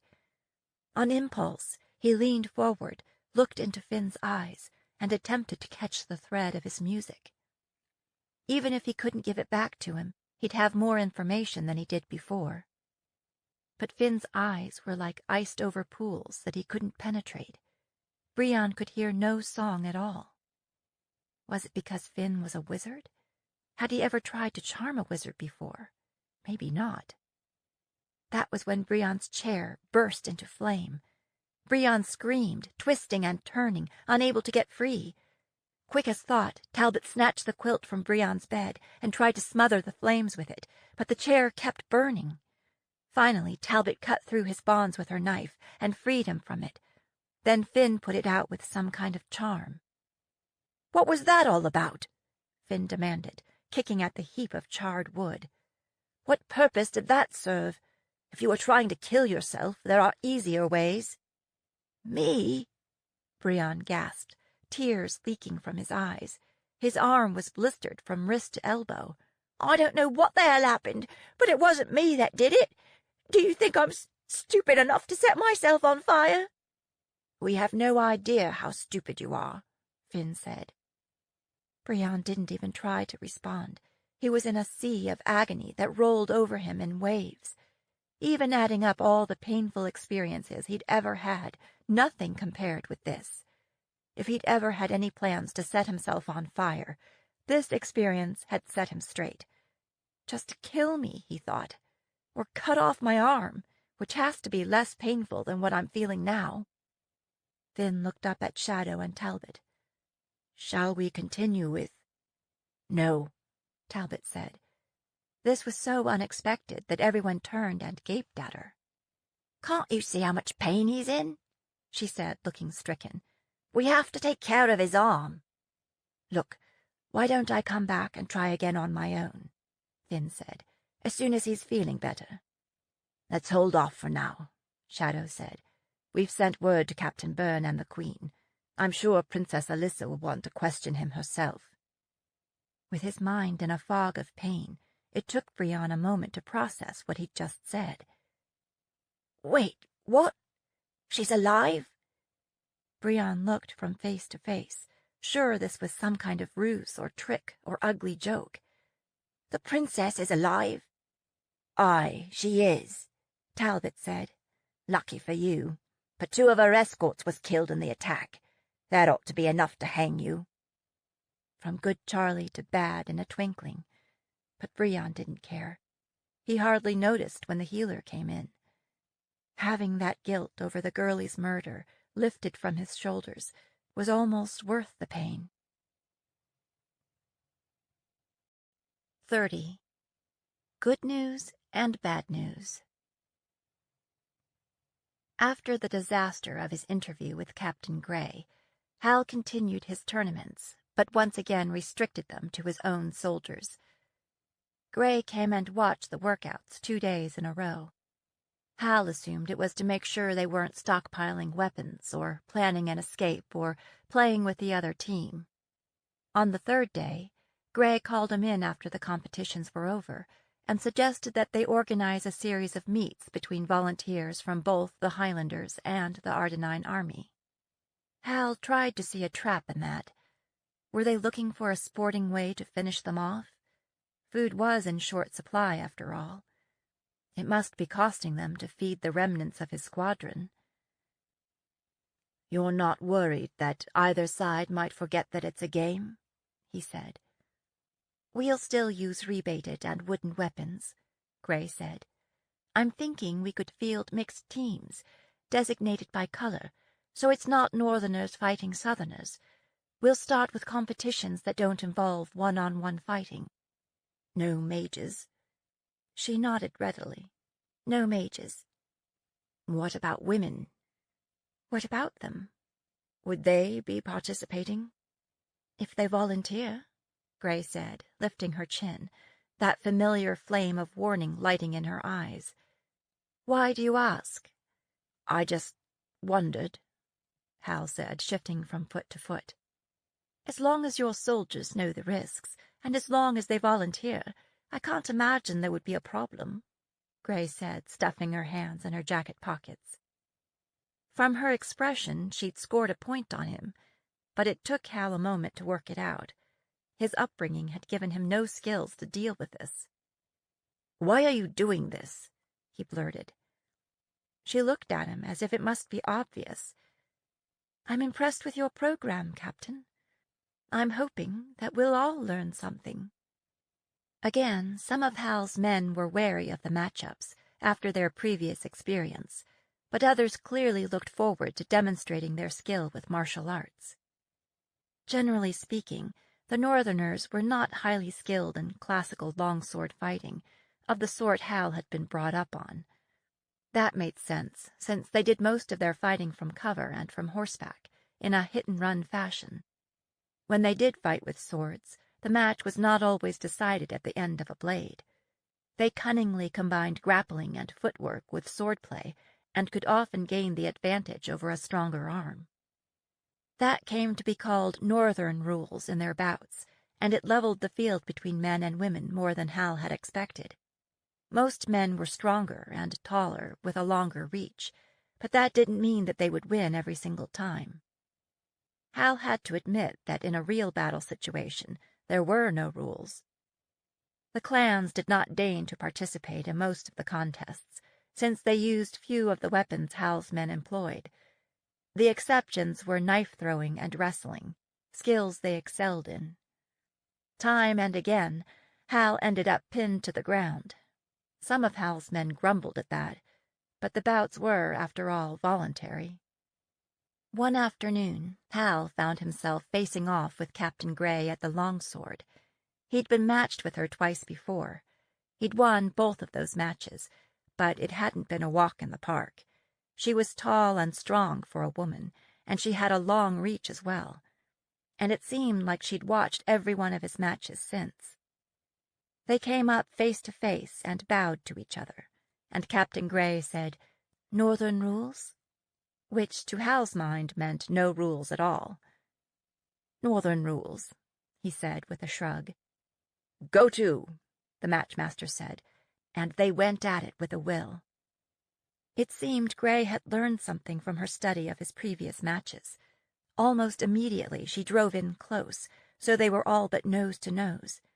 Hal couldn't recall fighting so close in before, where his size and reach did little good. Not only that, her scent filled his nose, a musky mix of sweat and sunlight on skin and lanolin.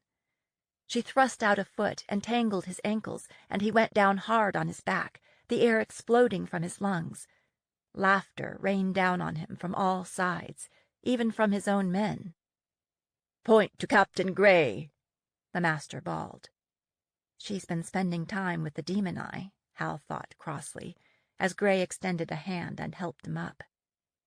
The next match ended about the same as that one, though it did take longer. "Match to Captain Gray!" the onlookers shouted in unison. There followed scattered howling. There was nothing witchy about her tactics. She used speed and agility and focus, just like any other soldier. But she wasn't like any other soldier. Not like any he'd encountered, anyhow. Despite the cold, she shed her jacket and rolled back her sleeves, revealing corded biceps gleaming with sweat and a puffy scar that ran the length of her left forearm. Her top two shirt buttons were undone, and Hal could see a pendant glittering at her neckline and a tattoo on her collarbone, a gray wolf. Don't get distracted, he thought. Focus. In the next match, she slipped past his sword and drove in low, plowing into his middle, but this time he grabbed onto her so they both went down, with Hal on top. He found himself pressed flat against her from chest to knees, their faces again just inches apart. Some devil spirit seized him, and it took everything that was in him not to finish their match with a kiss. He could guess how that would be received. Overhead he heard the boutmaster call, "Match to Captain Madelon!" but he scarcely noticed. Gray squirmed under him, trying to flip him off her, and to his mortification, his traitorous body reacted to this with great and obvious enthusiasm. Captain Gray noticed, of course. She didn't pretend not to, like any Southern lady would do. She didn't seem embarrassed at all. Instead, she lifted her head so her breath warmed his ear, and said, "Sword in your pocket, Captain?" Hal pitched himself to one side, landing face first in the snow, afraid to roll onto his back. Fortunately, the snow melting underneath him put an end to his dilemma rather quickly. When he thought it was safe to do so, he propped up on his hands and knees and looked up. Gray was grinning and extending a hand to help him up. He accepted, because it would have been childish not to, but when he was on his feet, he pulled free immediately. "No harm done," she said, looking highly amused. "Good match, Captain." She looked around. "It seems we have lost our audience." A commotion in the manor yard had drawn the attention of the match spectators, who had lined up along the wall and were gawking at a crowd of newcomers gathered in front of the door. Hal heard shouting and cheering and general merriment. Then the bells in the manor chapel began to ring, not the familiar measured cadence he associated with loss, but the pealing sound of good news. His present worries were replaced by new worries. Good news for the Fells was likely to be bad news for his homeland.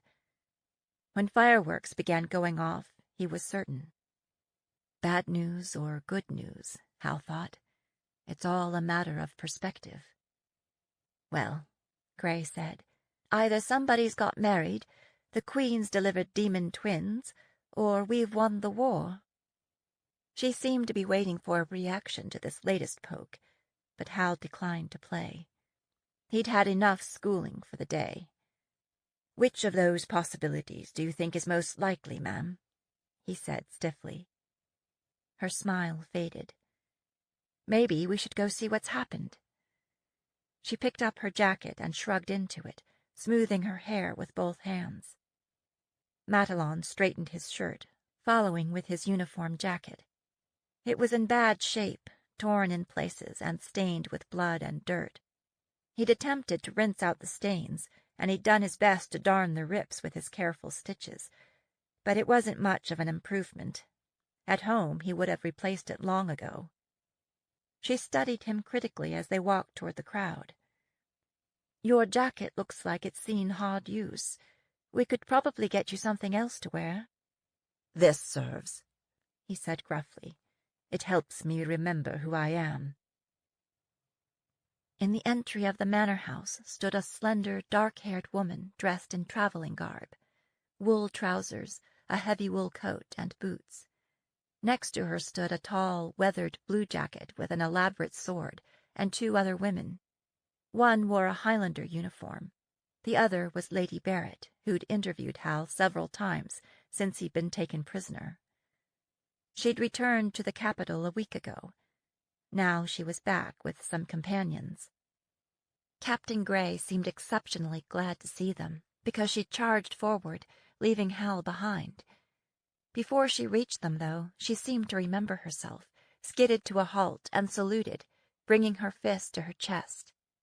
"Your Majesty," she said to the woman in traveling garb, "welcome to Delphi."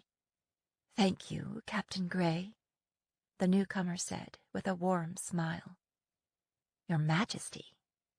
Hal stared at her, trying to reconcile the woman in front of him with the bloodthirsty, demon-riding witch he'd heard about all his life. His first thought was that she looked thin and weary, and yet bursting with good news. "General Dunedain," Gray said, saluting the other woman, who answered in kind. Now Hal was close enough to see that the woman wore a green officer's scarf, A general's scarf, it must be. "Welcome back, Juliana," Gray said to Lady Barrett. "I'm so glad to see you, all of you. Why didn't anyone tell me you were coming?" "I didn't know myself until day before yesterday," the Queen said. "That's when I heard some good news, Captain, that I just had to share in person." "Arden surrendered?" Gray guessed. "Almost as good," the Queen said. "The monster is dead." Gray frowned, looking puzzled. "The monster?" "Gerard Montaigne. We just received word from our agents in the south. He's dead." Gray took a step forward, staring at the Queen, her face alight with mingled joy and disbelief. "Dead?" she whispered, as if this news was a bright, shiny package she was afraid to open. "Dead?" The word echoed in Hal's head. King Gerard is dead? What would that mean for his family? Might it mean that he could finally go home? Well, he looked around the headquarters, at the Bluejackets and Highlanders all around him. There were definitely some obstacles in his way. "We don't know exactly how and when it happened," the Queen was saying. "We surmise that it was just after solstice. It seems that there was some kind of attack on the palace at Ardenskourt, an attack that is being blamed on me." She shrugged as if wearing that blame wasn't too burdensome. "Something smashed the palace tower to bits," Lady Barrett said. "They're claiming it was a demon, this magical creature that nobody can find now." She rolled her eyes. "Every time the Southerners lose, they blame it on demons.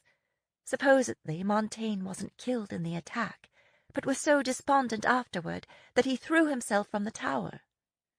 She shook her head. "I haven't found a single person who believes that.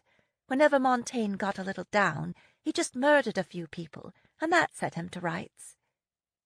That much is true, Hal thought. But if there was an attack, who else was hurt?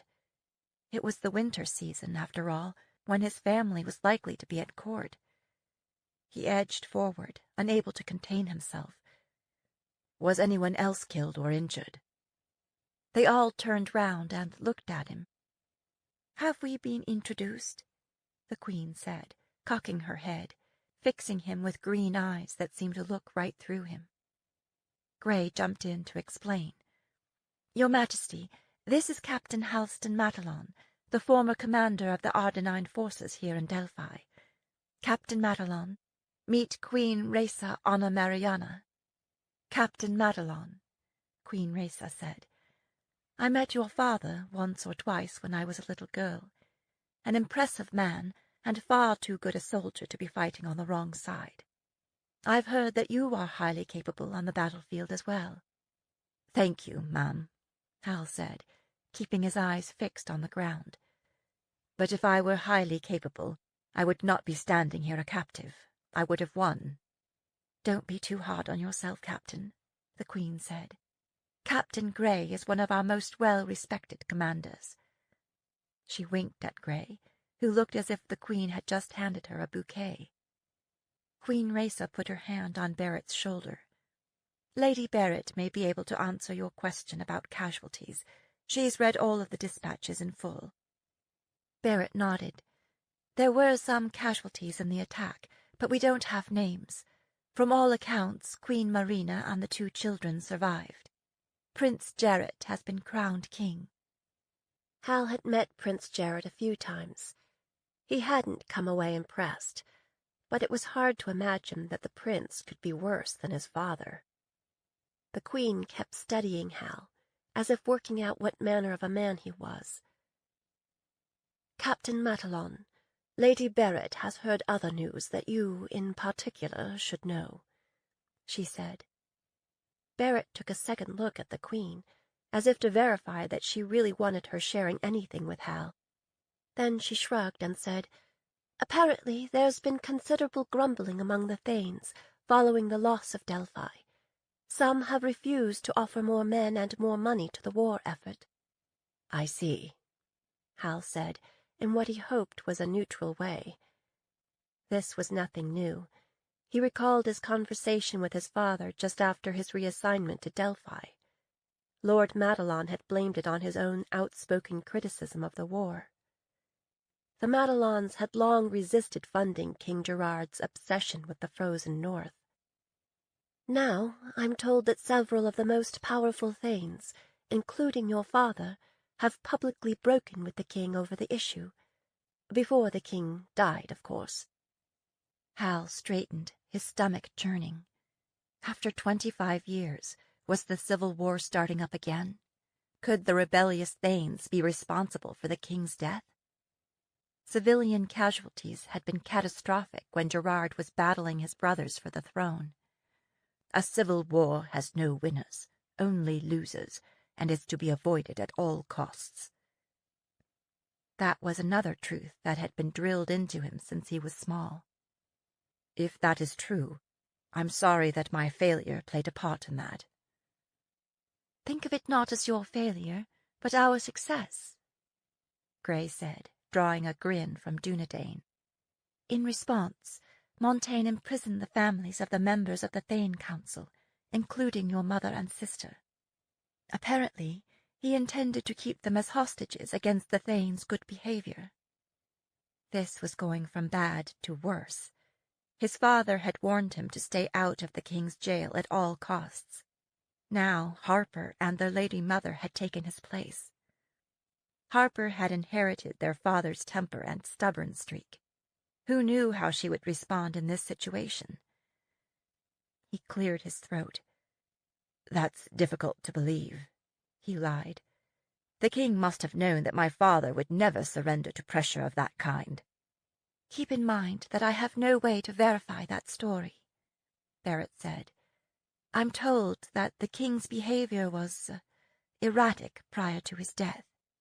Thanely Matalon and her daughter have not been seen since Delphi fell, but they may be in hiding for safety's sake. However, I do have it on good authority that your father has called in his banners. Hal felt pounded by bad news, outnumbered by his enemies, with no way to confirm or disprove what he'd been told. But he had to ask. Have you heard news of my brother Robert? We believe he's at White Oaks with your father, General Dunedain said. That, at least, was good news.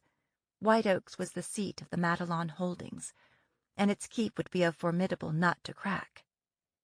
It may be that we're wrong about your family, Barrett said, or that under a new king a general pardon might be issued. I'm wondering if the death of your king might signal a new relationship between our realms, Captain, the Northern Queen said. What do you think? Forgive me, ma'am, Hal said, his mind swimming with worry. I'm not much for politics. Spoken like a true soldier, the Queen said, glancing at Grey. Still, I look forward to hearing your opinions. Something's going on, Hal thought, looking from Barrett to the Queen. Something I don't know about yet that's caused them to allow me to listen in while they discuss developments in Arden. How much of what they've told me is true? What is it they are wanting me to do? Now, apparently, that had ended, because Captain Byrne motioned to his bluejackets. We're going to spend some time briefing Captain Grey on recent developments. Escort Captain Matalon back to his quarters. 31. Bad news and good news. When Matalon had gone, Lys led the way to the privacy of the library. Once they were there, her mother opened her arms, and Lys flew into them, all but lifting her mother from the floor in a savage dance of victory. "We will raise another mountain, and we'll build it with your bones." "I only wish I could have killed the bastard myself," Lys said, "but I'll take it just the same." She poured steaming mugs of wassail for everyone, and they took seats around the hearth. "Ah, sweetheart," her mother murmured, "I have waited so very long for this day. I just wish that we could all be together, so we could celebrate properly." Lys knew she was thinking of her grandfather and her father, her sister and Adrian too. They're here in spirit, Mama, and soon Adrian will be here in the flesh. She paused, eager to share in the celebration at home, even if it was second-hand. Are the bonfires burning in the spirits? They are, her mother said, smiling. She looked around. You've made yourself at home here, I see. We have more good news, Your Highness, Captain Byrne said. We believe we have captured the busker that lured you into that ambush. That drove everything else from Lys's mind. Really? Are you sure it's him? Byrne nodded. He was carrying the ruins of that instrument you drew for us. He claims to be a traveling musician. He admits he was hired to play for you, but denies any knowledge of what they were planning to do. What's his name? Lys asked. He says it's Brion de Tarvos, Byrne said. Where's Tarvos? It's a port in Carthus, Byrne said. I don't know anyone who's ever been there, but it's supposed to be a nest of pirates. He claims he isn't magical, but he has some kind of strange emblem on the back of his neck. Lys couldn't help fingering the back of her own neck. Emblem? It's raised, metallic, but embedded in the skin and impossible to remove, Byrne said. It resembles white gold or platinum with a faceted blue stone. Shadow wasn't familiar with it, and he's knowledgeable about flashcraft and magic. Finn doesn't know what to make of it either. Maybe it's some kind of pirate badge. Or maybe Arden is controlling its mages with embedded amulets instead of collars, Lys said. There's one more thing, Juliana said. A year or so ago, we received a message from Carthus, from someone who called herself the Empress in the East. She was offering a reward for anyone with a badge or brooch embedded in their skin. The message came via a pirate, and we'd never heard of this Empress, and we'd never seen anything like that anyway, so we pretty much ignored it. Now I'm thinking we should try to get in touch with this Empress and see what she can tell us. Lys nodded. Was the busker taken in Fellsmarch, or... Byrne shook his head. No, he was captured in Chalk Cliffs, and he's being kept in the guardhouse there.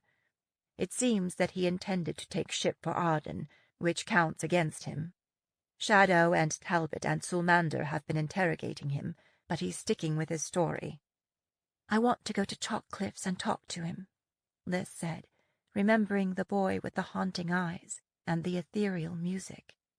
I might catch him in a lie, or persuade him to confess. Besides, I need to find out what it was about him that turned me into a fool, and cost 2 good wolves their lives.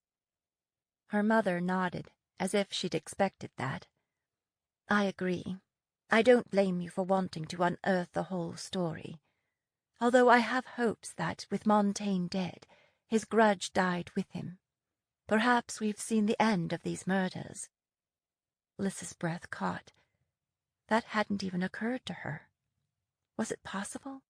Did this mean that she would no longer have to worry every time her mother walked out the door? Could Lys really walk the streets of the capital without listening for the sound of crossbows? I want you to take a squadron of Highlanders with you, the Queen said. Captain Byrne will send 2 triples of wolves along. I want some strength in numbers, especially if they might be bringing the boy back to Fellsmarch. I don't want this fish slipping through our fingers. It would be good to get out of Delphi, briefly anyway, and see Sasha and Shadow and Finn again. I'm curious about Captain Matalon. General Dunedain turned her cup between her hands. He has an excellent reputation as a field commander, and yet you've defeated him on the battlefield twice in a row. Now that he's been your prisoner for several weeks, what do you think of him? Matalon? Lys considered this. He is a soldier's officer. His men are intensely loyal, with good reason. As far as our face-offs, you already know that Matalon was dealt a very bad hand at Queen Court. Interesting that Khan would put an officer like Matalon in that position, Juliana said. Has he said anything about that? Complained about it? Lys shook her head. As you might have noticed, he's very close-mouthed when it comes to offering opinions. He doesn't trust us. I would be surprised if he trusts anyone after being raised in Arden, Rhesa said. What about here in Delphi? Dunedain persisted. How did he fare here? Here at Delphi, Matalon made mistakes, Liz said. He allowed himself to be drawn into a battle on our field, on our terms. He was outsmarted. It happens. Liz paused. Since we're on the topic of Matalon, what was that show in the yard all about? Show? Juliana raised an eyebrow. I had the feeling that you were playing him, Liz said. That there was a purpose to spilling all that. There was, Juliana said, looking over the rim of her mug at Liz.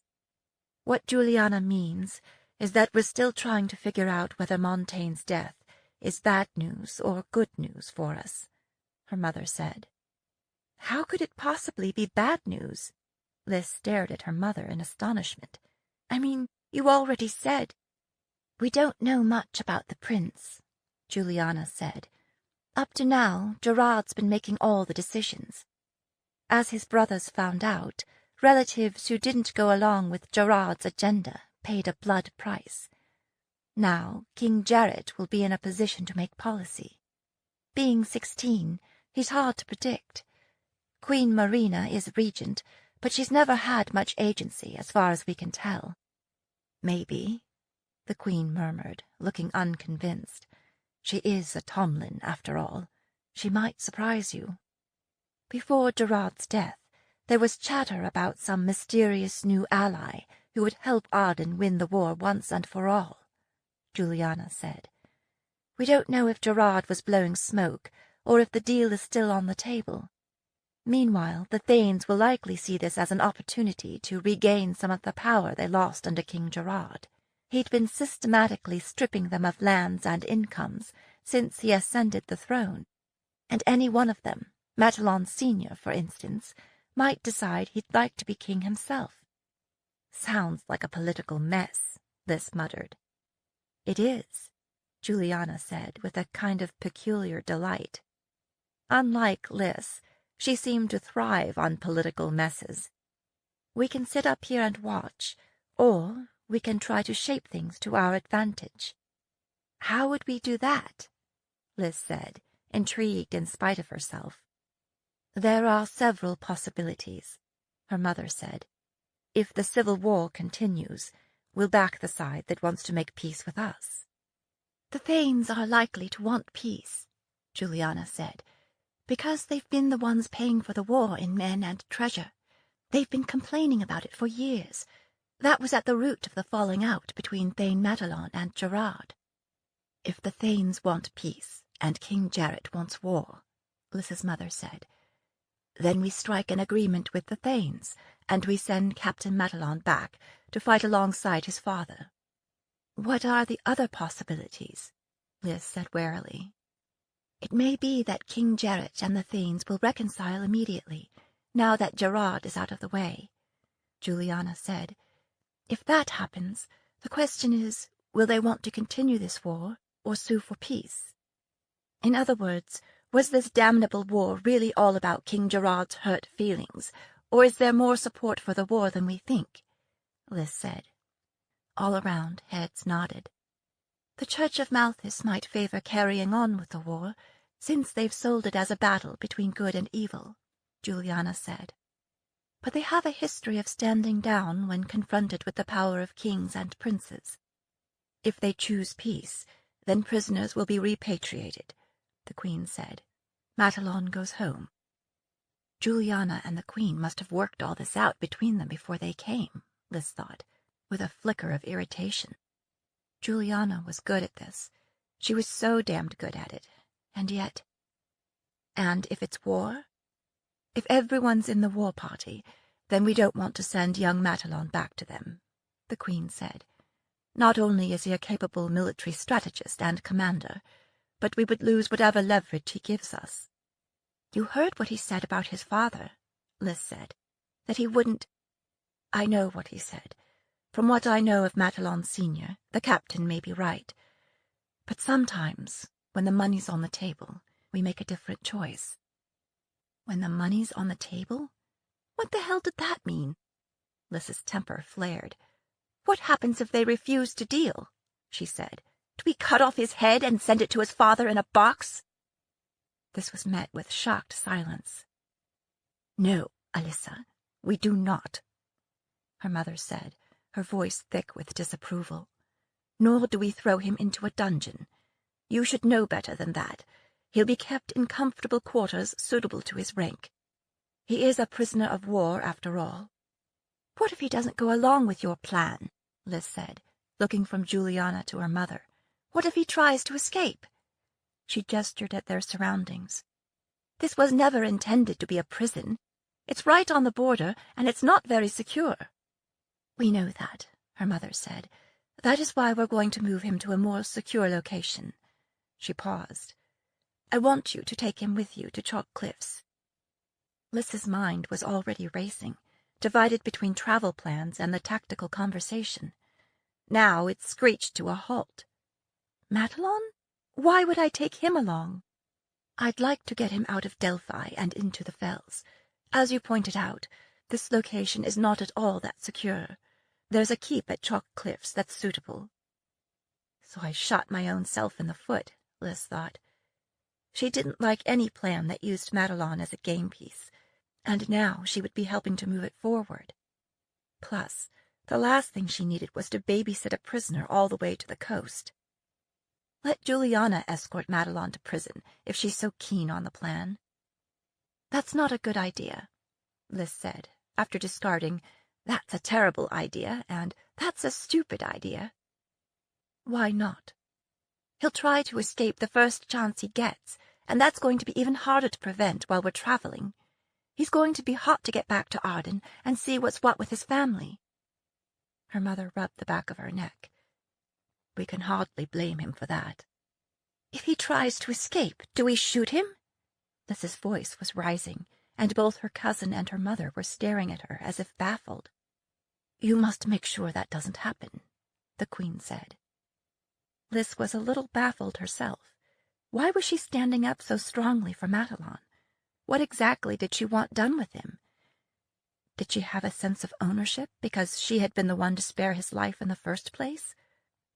Does it mean that you're actually growing fond of him? No, you're just trying to make sure he gets a fair deal. Lys disliked the whole notion of interfering in Arden's affairs, or using Madelon to gather information or make their case. It smacked too much of Southern tactics in the past. What makes us different from them? The Queen leaned forward.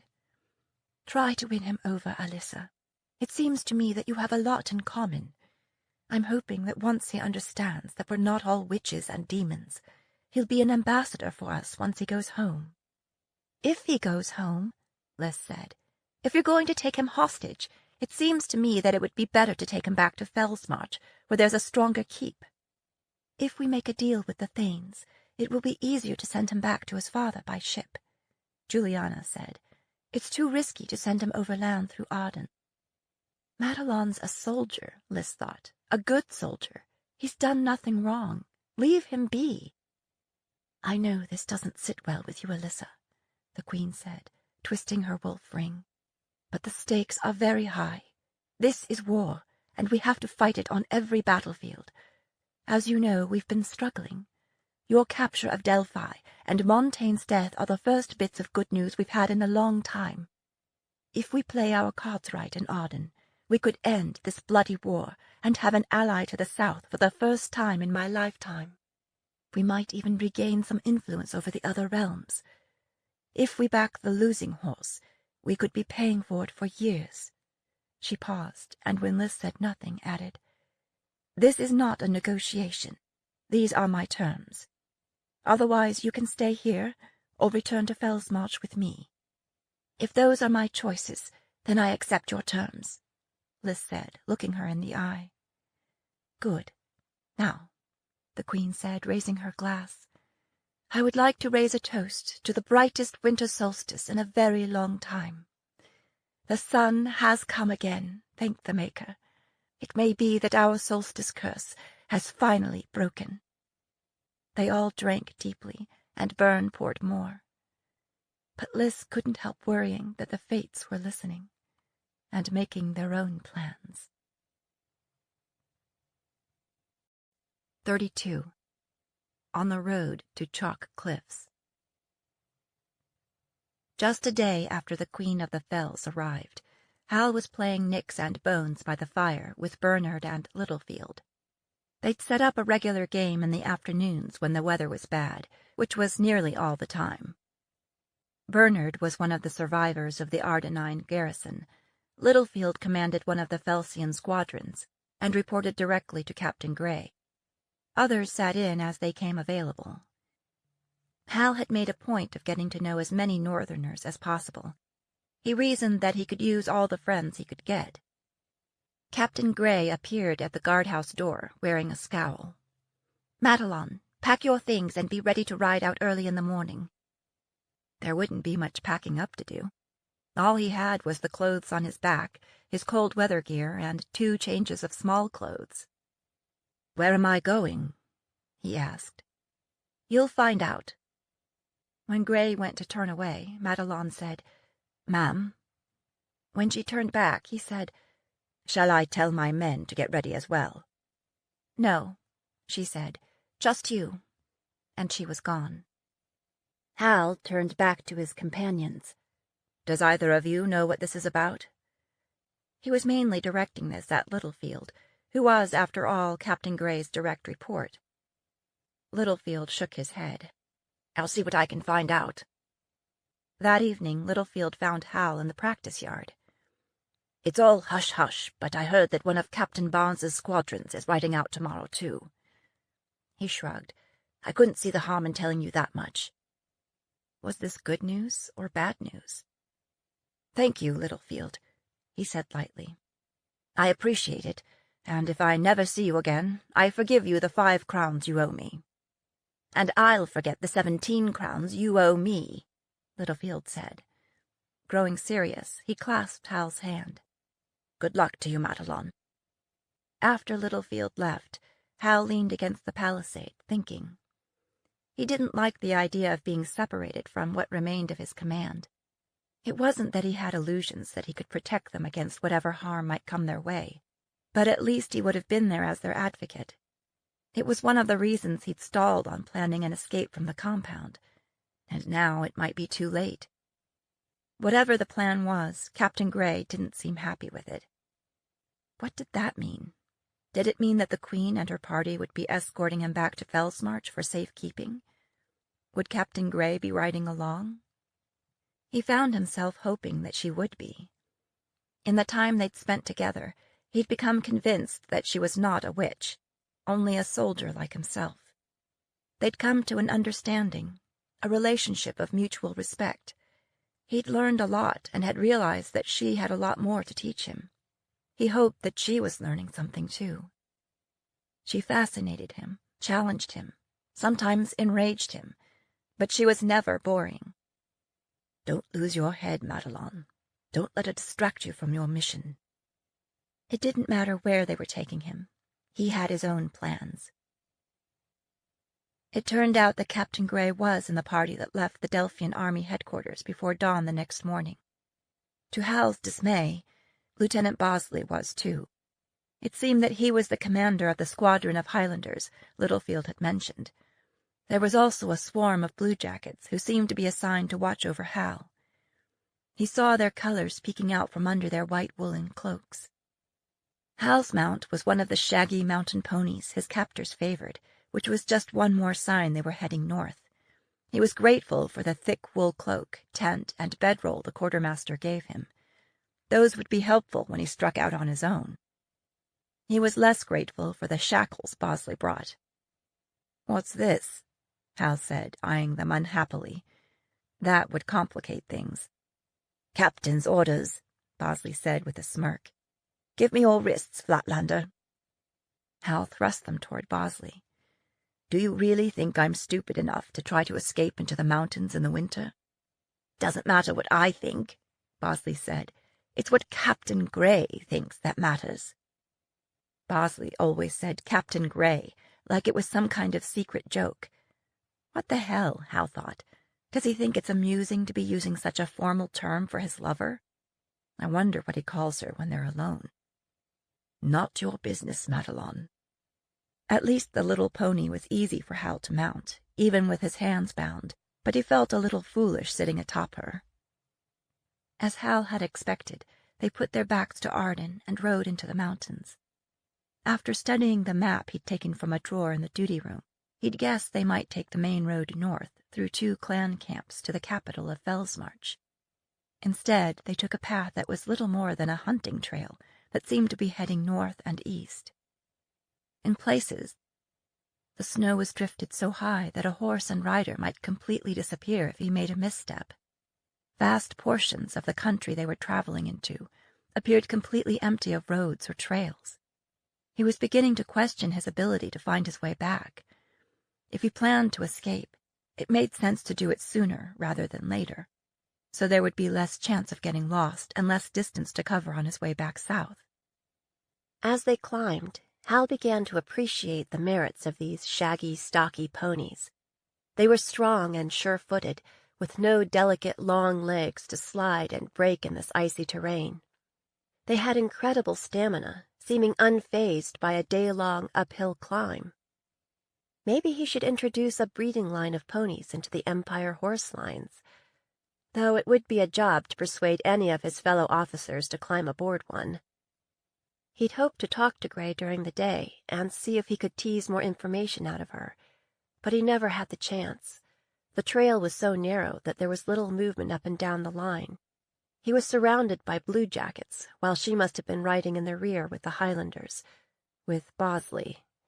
He tried to put that thought from his mind, but it remained there, like a burr in his boot. They stopped for the night on the lee side of a massive rock formation that provided some shelter from the wind. Once Hal had dismounted, Bosley came and removed the chains from his hands so he could tend to his horse. "Best behave," the lieutenant said, resting his hand on the pommel of his sword and smirking at him. He's hoping I make a break for it, Hal thought, which means I need to get away clean.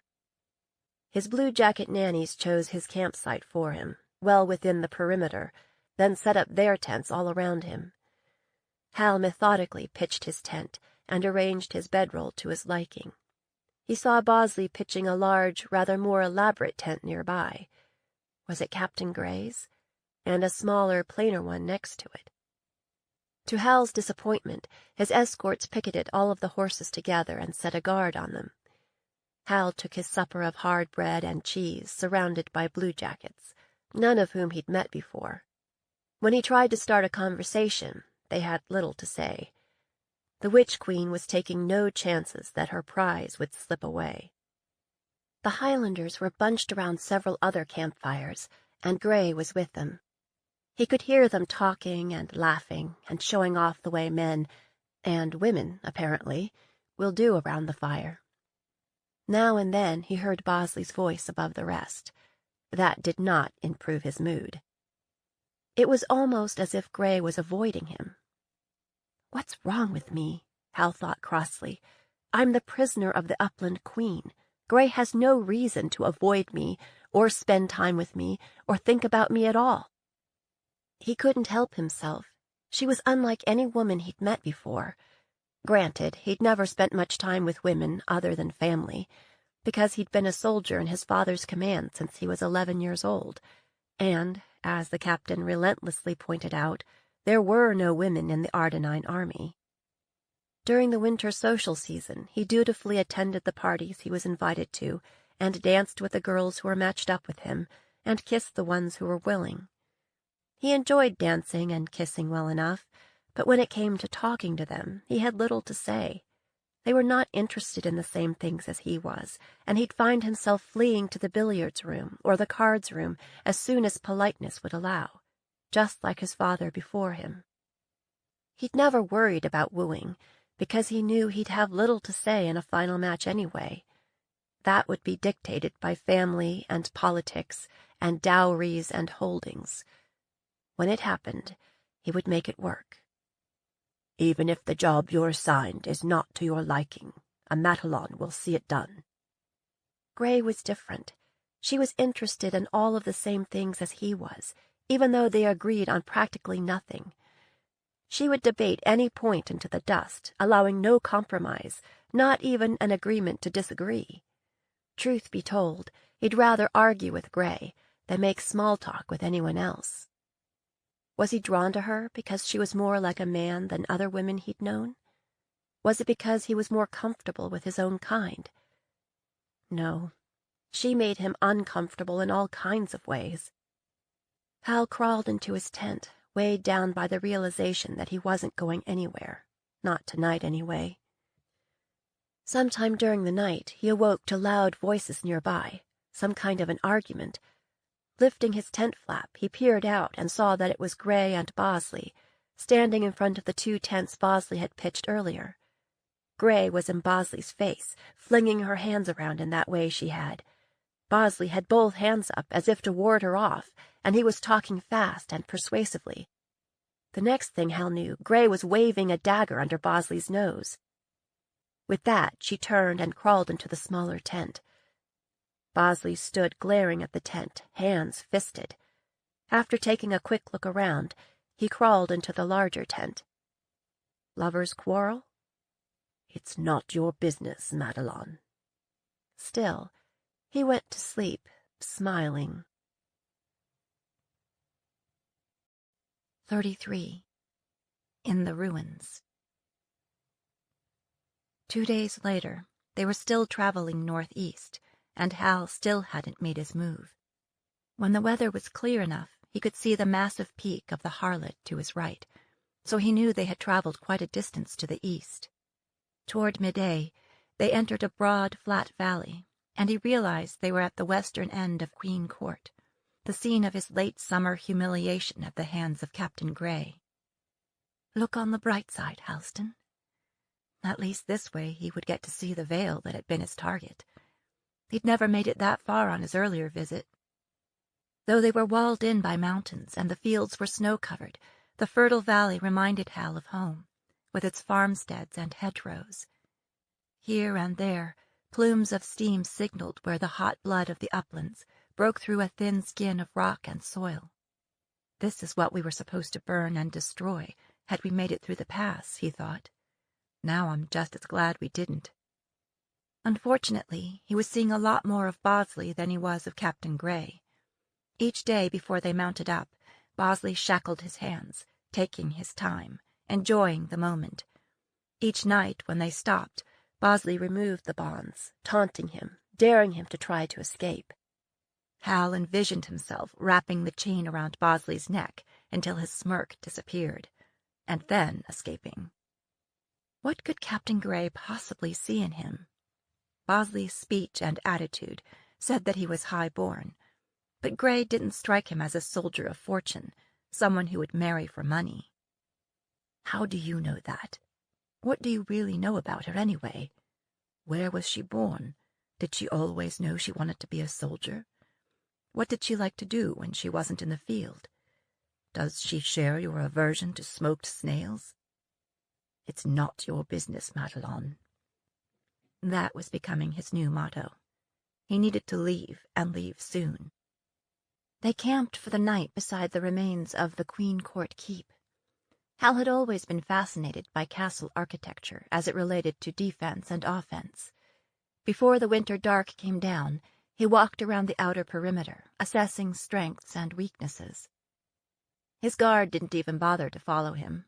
Without a horse, he wouldn't get far with mountains all around.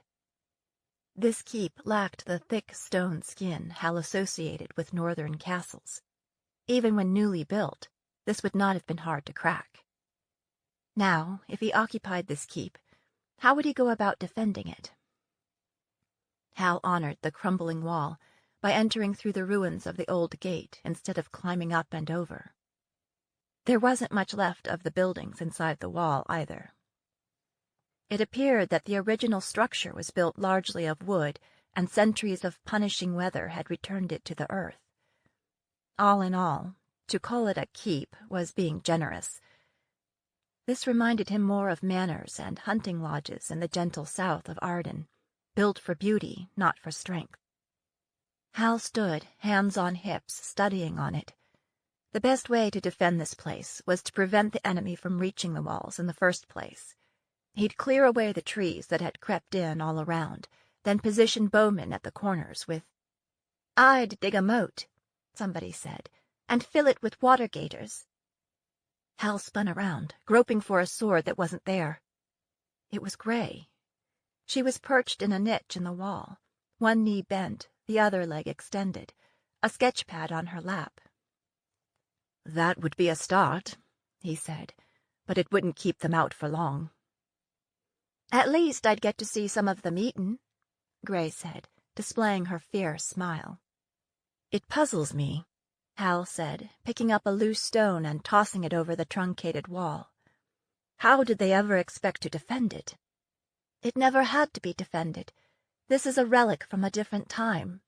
It was once the council house for representatives from all of the 7 realms. The Grey Wolf Queen convened them here once a year, at the summer solstice. The entire vale would be carpeted in pavilions flying banners from the different realms. It was like a massive fair, with people wearing their ceremonial garb. They held tournaments." Her voice trailed off. "I've never heard about that, ma'am," Hal said honestly. It was difficult to imagine a time when Arden and the Fells had a shared history. That must have been a long time ago. "It was. Before the Wizard Wars, before the Breaking, before the new line of queens. I'm sure the scholars in the Empire like to downplay that history. I'll wager that Gerard knew about it, though. That's why he sent you here this summer to destroy it." Running her hand over the stones, she said wistfully, "According to the old manuscripts, the interior was like a woodland cathedral. At midsummer, the sun never quite dipped below the horizon, so they would dance all night in the twilight." "You know your history," Hal said. "The upland clans say that it's important to remember the old stories," Gray said. "As soon as you forget a story, it comes around again, and you have to relive it." Gray was obviously proud of her homeland's past glory. Hal found himself feeling a bit guilty about Arden's role in its decline. Empires come and go, he thought. Dynasties rise and fall. It's the way the world is made. It's nobody's fault. His father had said that the never-ending war against the North was rooted in King Gerard's personal grudge against the Witch Queen. Captain Gray claimed it was because Queen Raisa had spurned Gerard's offer of marriage. It's not worth it, he thought. From what he'd seen, there was nothing up here to justify the spending of more lives and treasure. We should leave the North alone and consolidate and manage the territory we have. Let the Thanes tend their farms and rebuild their livelihoods. If we re-established trade with the North, everyone would prosper, North and South. He hoped this change of heart wasn't a result of the fact that he was falling hard for his jailer. He tried to tell himself that it was simply a recognition of her natural talent for command. She clearly had the respect of her soldiers and made sure they were taken care of. Even better, she seemed to have even less interest in politics and social niceties than he did. He loved the way she gave no quarter in the practice yard, fighting each match with grim determination, as if it were a life-and-death struggle. He loved the way she threw back her head and laughed until tears leaked from her eyes, the way she tracked down Bosley and confronted him when he treated her like something less than a real soldier. He loved those long legs and her tightly muscled— "No, she is an enemy soldier," he repeated to himself for the 1,000th time. He might be attracted to her, but she had no interest in him, except, perhaps, as a sparring partner.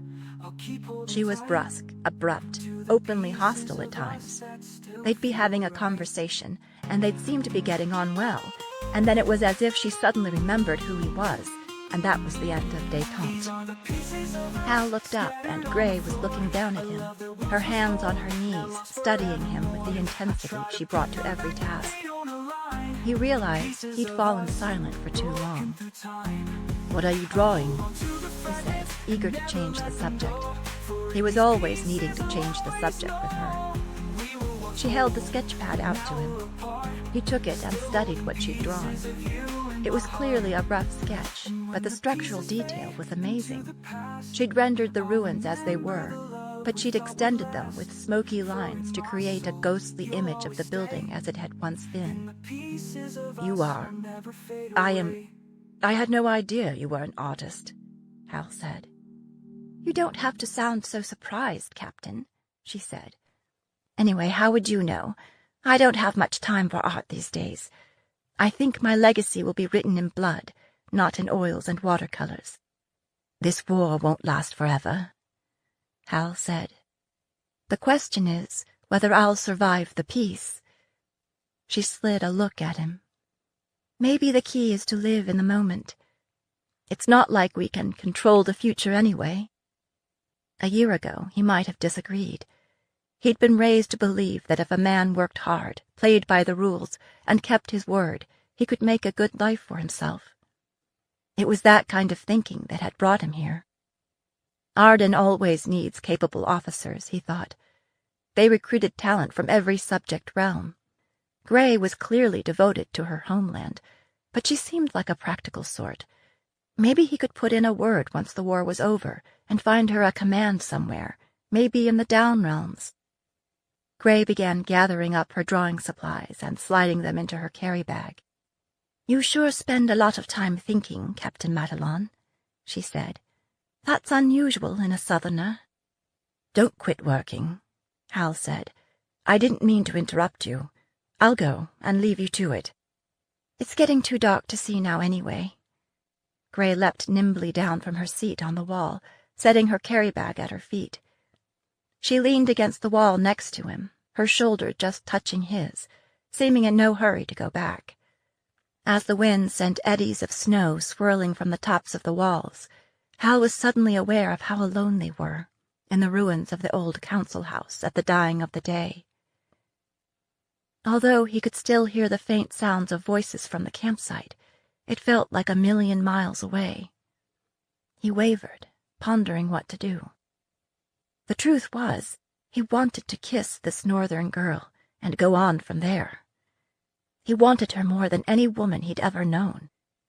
It had started back in Delphi, and it had only gotten worse. At the same time, every element of his upbringing, every rational bone in his body said that it would be a big mistake, probably the mistake of a lifetime. This wasn't like him. It wasn't like him at all. Maybe it was the mountain air, or the witchery all around him. But he needed to leave this place before he did or said something dishonorable, or unforgivable, or suicidal. He couldn't say why Captain Gray got under his skin the way she did. Though strong and well-made, she was no great beauty compared to the women he'd been introduced to at court. Yet, when they were together, she elbowed everything else out of his mind. Madelon? He looked up, and she was studying him with her amber eyes. Did she know that she had this effect on him? He prayed to all the gods she did not. Would you like to kiss me? This came as such a surprise, more of an ambush, really, that it took a while for Hal to organize a response. It didn't help that the blood had deserted his brain and redeployed to other regions. Was this a trick question? The best response he could manage was a hoarse, "Why do you ask?" She huffed her breath out. "Because you keep staring at my lips." Hal's cheeks burned. "Oh, I'm sorry if I gave the impression that I—" Was I mistaken, then? Hal opened his mouth to lie, and then stopped and shook his head. "No, you're not mistaken." Oh. Other girls he'd known might blush and flutter, but not Gray. He waited for her to punch him instead, or laugh, or tell him how stupid and arrogant he was. Instead, she said, "Well then, go ahead. I don't mind." "You don't mind?" This was totally outside Hal's admittedly limited wooing experience. "No, I don't mind," she said with a shrug. "Oh, Well, do you want to? Forget it, she growled, spots of pink coloring her cheeks. Let's walk back. I've spent less time dickering over a horse. Hal's father always said that a good soldier adapts to a changing battlefield. Wait. When she turned back, he cradled her chin with his gloved hands and kissed her. Her lips were warm and rough and perfect. Encouraged, he slid his arms around her and pulled her close, extending the kiss. They were of nearly equal height, and they fit together like the two halves of something fine. Even through several thick layers of clothing, he noticed the way her breasts pressed into him. He'd thought she was all muscle, and the tidy way she curved down to her waist. She smelled like fresh air and sweat, metal and horse. Perfect. When they finally broke apart, she studied him a moment, then took his face between her warm hands and kissed him again, long and deep, their hearts thumping between them. With a kind of growl, Hal pinned her to the wall and answered her with a longer, deeper kiss of his own. And then it was like a kind of madness took them, a frenzy of kissing, a sudden frustration with the layers of cold-weather clothes that separated them. Hal wasn't a total novice, but he wasn't a deft hand at this either. He should have made a better job of it, since she wore men's clothes after all. Finally, he yanked her shirt free of her breeches and thrust his hands underneath. His hands were rough with calluses, and they must have been cold, but she didn't seem to mind. Instead, she slid down the wall, pulling him down with her, then rolled on top so she sat astride him, pawing at his clothing, fumbling with his shirt buttons, trying to find a way in. When she ripped his shirt open, he heard buttons plopping into the snow all around them.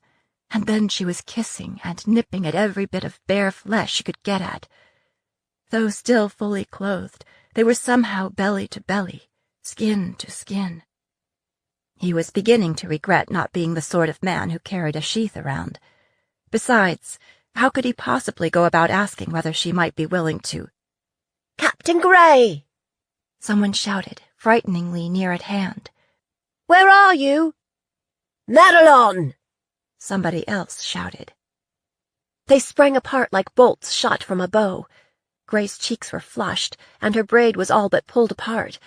There followed a frenzy of buttoning and fastening and tying and tidying. Hal buttoned his coat over his buttonless shirt, just as a mob of bluejackets boiled around the corner of the gate, Bosley in the lead. "There you are!" Bosley's eyes swept the scene inside the perimeter. By now it was all but too dark to see, which was a blessing, since it made the spot where the snow was packed down less obvious. Hal planted his foot over two dark spots in the snow. Buttons. Bosley's glare fastened on Hal. "What are you two doing out here in the dark?" he demanded. He sounded more like somebody's enraged father than like a betrayed lover. Hal decided he'd better let Captain Gray answer that question. When he didn't respond, Bosley turned on Gray. "You shouldn't be out here alone with him. What's the matter with you? If the Queen were to see you like this, she—" With that, he stopped on his own, as if unable to find a path forward. Gray slowly turned her head, as if she couldn't believe her ears. "Are you addressing me, Lieutenant?" "Somebody needs to speak up for safety's sake," Bosley said, looking to the bluejackets for support and getting none. "And you're thinking that someone is you?" Captain Gray cocked her head, as if she was just now figuring that part out. "You are out of line, Lieutenant. How and where I choose to interrogate a prisoner of the Crown is none of your concern." Of all the terrifying stories Hal had heard about Northern torture tactics, this particular interrogation technique had never been mentioned. "You expect us to believe that you are interrogating him?" "I have absolutely no expectations of you, Bosley, except that you return to your tent and stay there. While there, I suggest that you study the officers' rules of good order. Pay special attention to the chapter on the chain of command." She waved her hand, dismissing him. Bosley stood frozen for a long moment, fists clenched, then got off a salute and stalked away. As he passed Hal, he delivered a look so venomous that Hal all but made the sign of Malthus. Bosley means to kill me before we get wherever we're going, Hal thought.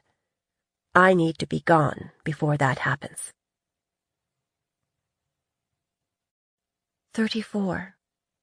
At Cross Purposes. Liz crawled into her tent, her heart still pounding, the blood still raging through her veins. Her lips felt slightly bruised from kissing, her skin sanded and sensitive from Madelon's touch. Desire was still burning so hot inside her, it seemed she would never put it out. Should I go out and roll in the snow? Would that help? Her mind was a battleground of conflict, the memory of her guards' shocked and worried faces, embarrassment at being surprised like that, the eerie sense that she'd been possessed by the kind of romping jilt who would take advantage of a prisoner of war. She wanted to do things with Madelon that she'd never contemplated before. This was mingled with an intense desire to push Bosley over a cliff. When my mother told me to win Madelon over, this is probably not what she had in mind, Liz thought. But she'd given Liz an impossible task: keep the Thaneling prisoner, but make friends with him. What must Madelon be thinking? Did this confirm everything he'd heard about the women in the north? He'd seemed enthusiastic enough, but maybe he felt like he had to go along. Was he worried about what might happen next, or was he cynically looking forward to it? Her answer came 2 days later, when Madelon bolted. Liz had called a halt for the midday. Madelon went off for a piss, and never came back. He'd staked his pony a short distance away, and so it was some time before he was missed. His hands were still shackled, but that didn't stop him. It took the best part of that day to track him down. He was smart. Instead of retracing their trail back south, he'd continued east, apparently planning to round Alyssa Peak and cross the plateau to Spirit Gate. He knew the territory, after all. He'd come that way in the fall with Karn's army. But one rider is easy to spot on the expanse of a snowy plain. When they ran him down, it took 4 soldiers to subdue him, and all parties ended up bruised and bloody. When he was finally pinned, Liz had to intervene personally to prevent Bosley from pounding him to a pulp. When the healers were done with him, Liz went to see him in the makeshift tent they'd put up for the purpose. He was sitting on a trunk, his manacled hands dangling between his knees. They'd stripped him to the waist so they could wrap his broken ribs and get at his many cuts and bruises. Around his neck, he wore a silver thimble on a chain, an odd ornament for a soldier. The muscles that layered his shoulders and arms were inscribed with the remnants of past battles, overlaid with the fresh wounds of today. Liz longed to trace that history with her fingers so she could read the man beneath. "Haven't you done enough damage?" Madelon looked up and caught her staring. "My swordmaster used to say that the scars a man carries are the evidence that he let someone get too close." "He was right," Liz said. "But that's how we fight in the north, in close." She paused, and when he didn't respond, said, "You shouldn't have run." "You should have let me go." He looked away. "I can't do that. The Queen forbade me to. The Queen made it clear how important it was to keep you from escaping." What does your Queen intend to do with me?" "I don't think she knows. It depends on what happens between your father and the new king." "So I'm to be imprisoned until that's sorted out? That could take years." "This war won't last forever," she said, echoing Madelon's words in the ruins of the old castle. She paused, and then, in a rush, said, "Captain, I'm sorry about the other night." His eyes met hers, steady, honest eyes that made her feel worse than ever. "I'm not." "That should never have happened. It was wrong to put you in that position."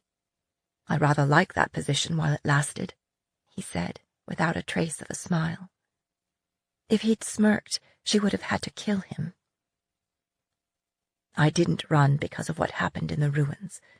In fact, that was the one thing that might have persuaded me to stay." "I should not have misled you about what can happen between us," Liz said, the words all but catching in her throat. Why was it so damned hard to do the right thing? "Didn't you say that the key is to live in the moment?" Madelon said. "That's the excuse people use for foolish behavior."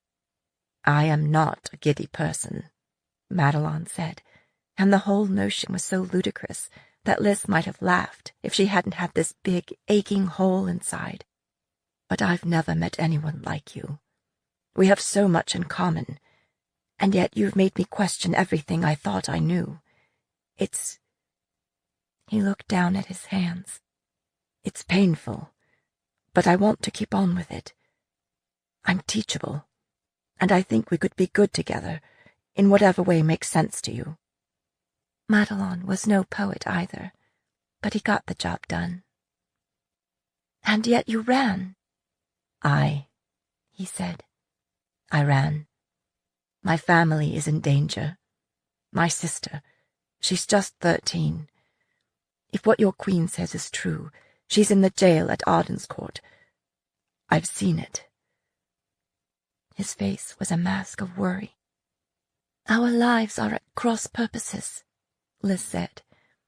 "It's time we recognize that, but I hope that we can still be friends."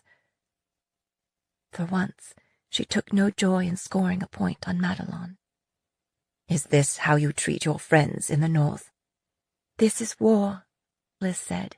"We are soldiers. I wish things could be different." She wondered if this new pain in her gut was her heart breaking. Madelon gripped both her hands.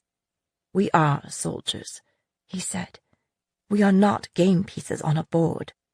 Don't let them play us. Give this thing a chance." Liz gently pulled free. "You're wrong, Captain," she said. "We never had a chance. At the end of the day, that is all that we are, game pieces. If you don't know that by now, you soon will." The rest of the way to Chalk Cliffs, Liz put Madelon's pony on a lead line, where he could be towed along amid a group of wolves. Every night, she ordered Madelon shackled to a tree. She'd already decided there would be no more private conversations. She'd always been as easy to read as any book, and she didn't want to offer him any encouragement. Her life was complicated enough as it was. Then why did she feel this desperate sense of loss? She also ordered Bosley to have no direct contact with Madelon. He didn't take it well. "What do you mean, no contact? I am the commander of this squadron, and as such, you report to me," Liz said. "My only regret is that I didn't act on this sooner. Is this about when we had to subdue him? Did he lodge some kind of complaint against me? If so, I have eyes, Bosley. As a prisoner of the Crown, Captain Madelon is under the charge of the Queen's Grey Wolf Guard. I've already spoken with Corporal Greenholt and instructed her to that effect. But, further, if anything happens to my prisoner between here and Chalk Cliffs, if he falls off a cliff or dies in his sleep or mysteriously disappears, I'll see you brought up on charges." "How do you expect me to? You're done, Lieutenant. Now go." All through the rest of the trip, Liz imagined that she felt the captain's eyes on her. But it was probably swiving Bosley. If he kept on the way he was going to end up falling off a cliff. Everything taken together, she was relieved to descend the long slope to the stark white cliffs of the northern coastline, and to see the angry gray Indio beyond. She looked forward to seeing Sasha again, someone she could actually talk to. The plan was to stash Madelon away in the keep and send word via Juliana's operatives in the south to see if contact could be established with the Thane, his father. Otherwise, they'd keep his presence quiet in order to prevent any possible attacks on the city in an effort to free him. That was diplomacy, a mixture of friendly faces and veiled threats. Lys had visited Chalk Cliff several times in the past. The town had once been a bustling, prosperous port, but it was hard to believe it now. Blockades by Ardenine warships and attacks by Carthian pirates had reduced commerce to a trickle. Warehouses stood empty, since little to nothing was coming in, and clan crafters and vale farmers were forced to find other routes for their trade goods. The high street was lined with taverns and bawdy houses, and little else. The keep was perched on a cliff-faced bluff that thrust out into the ocean. The waves crashing on three sides meant that Lys never slept well under that roof. But except for the fact that it was on the coast and so vulnerable to attack from the sea, it was as secure a place as any in the queendom. To meet the seaward threat, large cannon had been mounted on the cliff tops overlooking the harbor. Lys knew Madelon would try to escape again, the first chance he got. She didn't blame him, given the situation with his family, but she couldn't let that happen, not after she and her mother had argued over it. She didn't want to throw him in the dungeon either. When she explained the situation to the duty officer, he recommended that the Ardenine captain be quartered in a suite of rooms, isolated on the seaward side. "If you don't want to put him in lockup, that's the best place," he said. "Put a brace of bluejackets outside of the door, and he's not going anywhere. And nobody's getting to him either." Lys ordered a fire laid on the hearth, refilled the lamps with oil, and had a variety of books brought in. Warm clan-woven blankets were piled on the bed. There was a desk with writing materials, and a small table for private dining. French doors led to a balcony overlooking the sea. "Do you think Madelon's going to be any happier if he's kept in a gilded cage? Would she be content in any Ardenine prison, even if it were plush? Or is this supposed to make you feel less guilty?" When Lys showed Madelon his new quarters, he paused just inside the door and took a good look around. He's doing the same as he did at Queen Court, Lys thought, the same as I would do, surveying the defenses and how to break through them. The Southerner had said little since his escape attempt, but she was under no illusion that he'd given up. He walked farther into the room, setting down his bag with his belongings. He'd been forced to give up his ruined mudback uniform coat after his escape attempt. Rather than put him into Queen's Guard blue or Highlander spattercloth, Lys had found him a warm sheepskin coat and a linen shirt, both clan-made. That would likely set tongues to wagging. She handed him a bundle of clothing. "Since the ones you're wearing seem to fit, I brought you 2 more shirts and a pair of breeches in the same size. I'm thinking you'll want to get into a hot bath before dinner." "Dinner?" he said, glancing at the table and chairs. "Dinner's at 7 in the dining hall," she said. "I'll have you escorted down when it's time." At first he looked as if he might refuse, but then he nodded. "All right," he said. "I have some business to attend to now. Is there anything else you need, Captain?" When he looked at her, it was like a sword rammed through her gut. "No, ma'am." "When you are ready for your bath, just knock. The guards are right outside." She left him standing alone in the center of the room, the bundle of clothing in his hands, the sound of the crashing waves all around. 35. The Busker. Lys found Sasha in the garrison house, where she was helping the new arrivals settle in. Most of the Highlanders who had been stationed there had been deployed to help with the attack on Delphi. Now Bosley's squadron would stay to reinforce the garrison here. Lys embraced her friend, reassured by the solid feel of her in the quicksand of her life. "What's the news?" she said.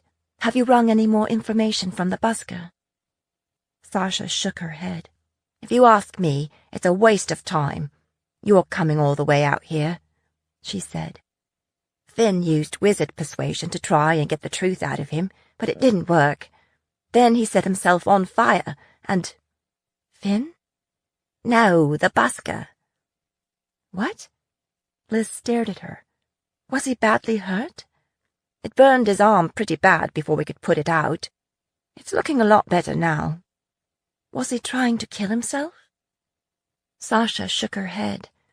"I don't know what he was thinking. But we stripped everything out of his room that we thought he could harm himself with, and he hasn't tried it again, so maybe he learned his lesson. He keeps begging for a mouth harp, a drum, a set of pipes, something he can play music with. It's like he's starving for it." There had been a time when being without music would have broken Liz's spirit, but that was a long time ago. "Or he's playing you," Liz said. "You haven't given him anything, have you? Anything to play, I mean." Sasha shook her head. "That seemed like a bad idea after what happened in Ragmarket. He fancies himself to be a charmer, but it's all a big show. Now he's pretending to be sick." Sasha snorted in disgust. Liz squeezed Sasha's shoulder. She knew that much of her anger stemmed from Liz's close call the night of the concert, the fact that Sasha hadn't been able to prevent it, and the fact that nobody had been held accountable for Staunton and Carew. Yet. Still, it almost seemed like Sasha was trying to convince herself. "Have you heard any news from Arden? Any signs that they might come after the busker?" Sasha hesitated. "All's quiet as far as Arden is concerned, but people in town are on edge. They say they're seeing a lot of strangers on the streets. I'm thinking, it's a port town. What do you expect?" Liz laughed, but she couldn't help feeling a prickle of unease. Chalk Cliffs didn't see near the shipping traffic that it once did. Why would there be a sudden influx of strangers? The guardhouse wasn't exactly a dungeon by castle standards, but it was relatively secure, being built of stone and lodged within the stone walls of the keep. Maybe we should move the busker into the cliffside tower with Madelon, Liz thought, since that's the most impregnable part of the keep. Most of the cells they passed by were empty, save those occupied by a few local thieves and street fighters. With less commerce, there were fewer sailors getting into the kind of mischief that happens in port. As they neared the end of the hall, Liz could hear a faint sound, like moaning, that grew louder until they stood before a heavy cell door. "Well, he's still at it," Sasha said. Then she banged open the door. "You there! Wake up! Someone's here to see you." Liz followed Sasha into the cell and scanned the room. A wash basin on a stand, a chamber pot, a narrow pallet on the floor, piled with blankets, someone huddled underneath. That was it. Sasha marched over to the bed and shook its occupant roughly. "I said get up." "I'm getting ready to get up," the person muttered. "Just give me a minute. It's just so bloody cold here that it's hard to get out from under the blankets." The bed's occupant sat up, shivering, shoulders hunched. It was the busker, but he'd changed for the worse since he'd charmed her in the street. His face had gone from finely etched to hollow-cheeked and haggard. Though he'd claimed to be cold, his face was shiny with sweat, and his damp hair was plastered to his forehead. He scratched himself in a rude place. "What time is it, anyway?" "Time to get up." "Time to take a piss, you mean?" Walking on his knees to the edge of the pallet, he was fumbling with the buttons on his breeches when he looked up and spotted Liz. Swearing, he dove back under the covers. "You should have told me somebody was here," he said, his voice muffled by blankets. "Who am I? Nobody." Sasha shook her head in disgust, giving her an I-told-you-so look. "Busker," Liz said sharply. "Don't waste any more of our time. Take a piss if you need to, and let's talk." He sat up again, the blanket draped over his head like a voyageur's cowl, and blinked at her like an owl in daylight. And then, somehow, he slipped over the edge of the bed and down on one knee on the floor, arms spread gracefully, head bowed, a genuflection worthy of any up-and-comer at court. "Your munificence," he said, "please forgive me.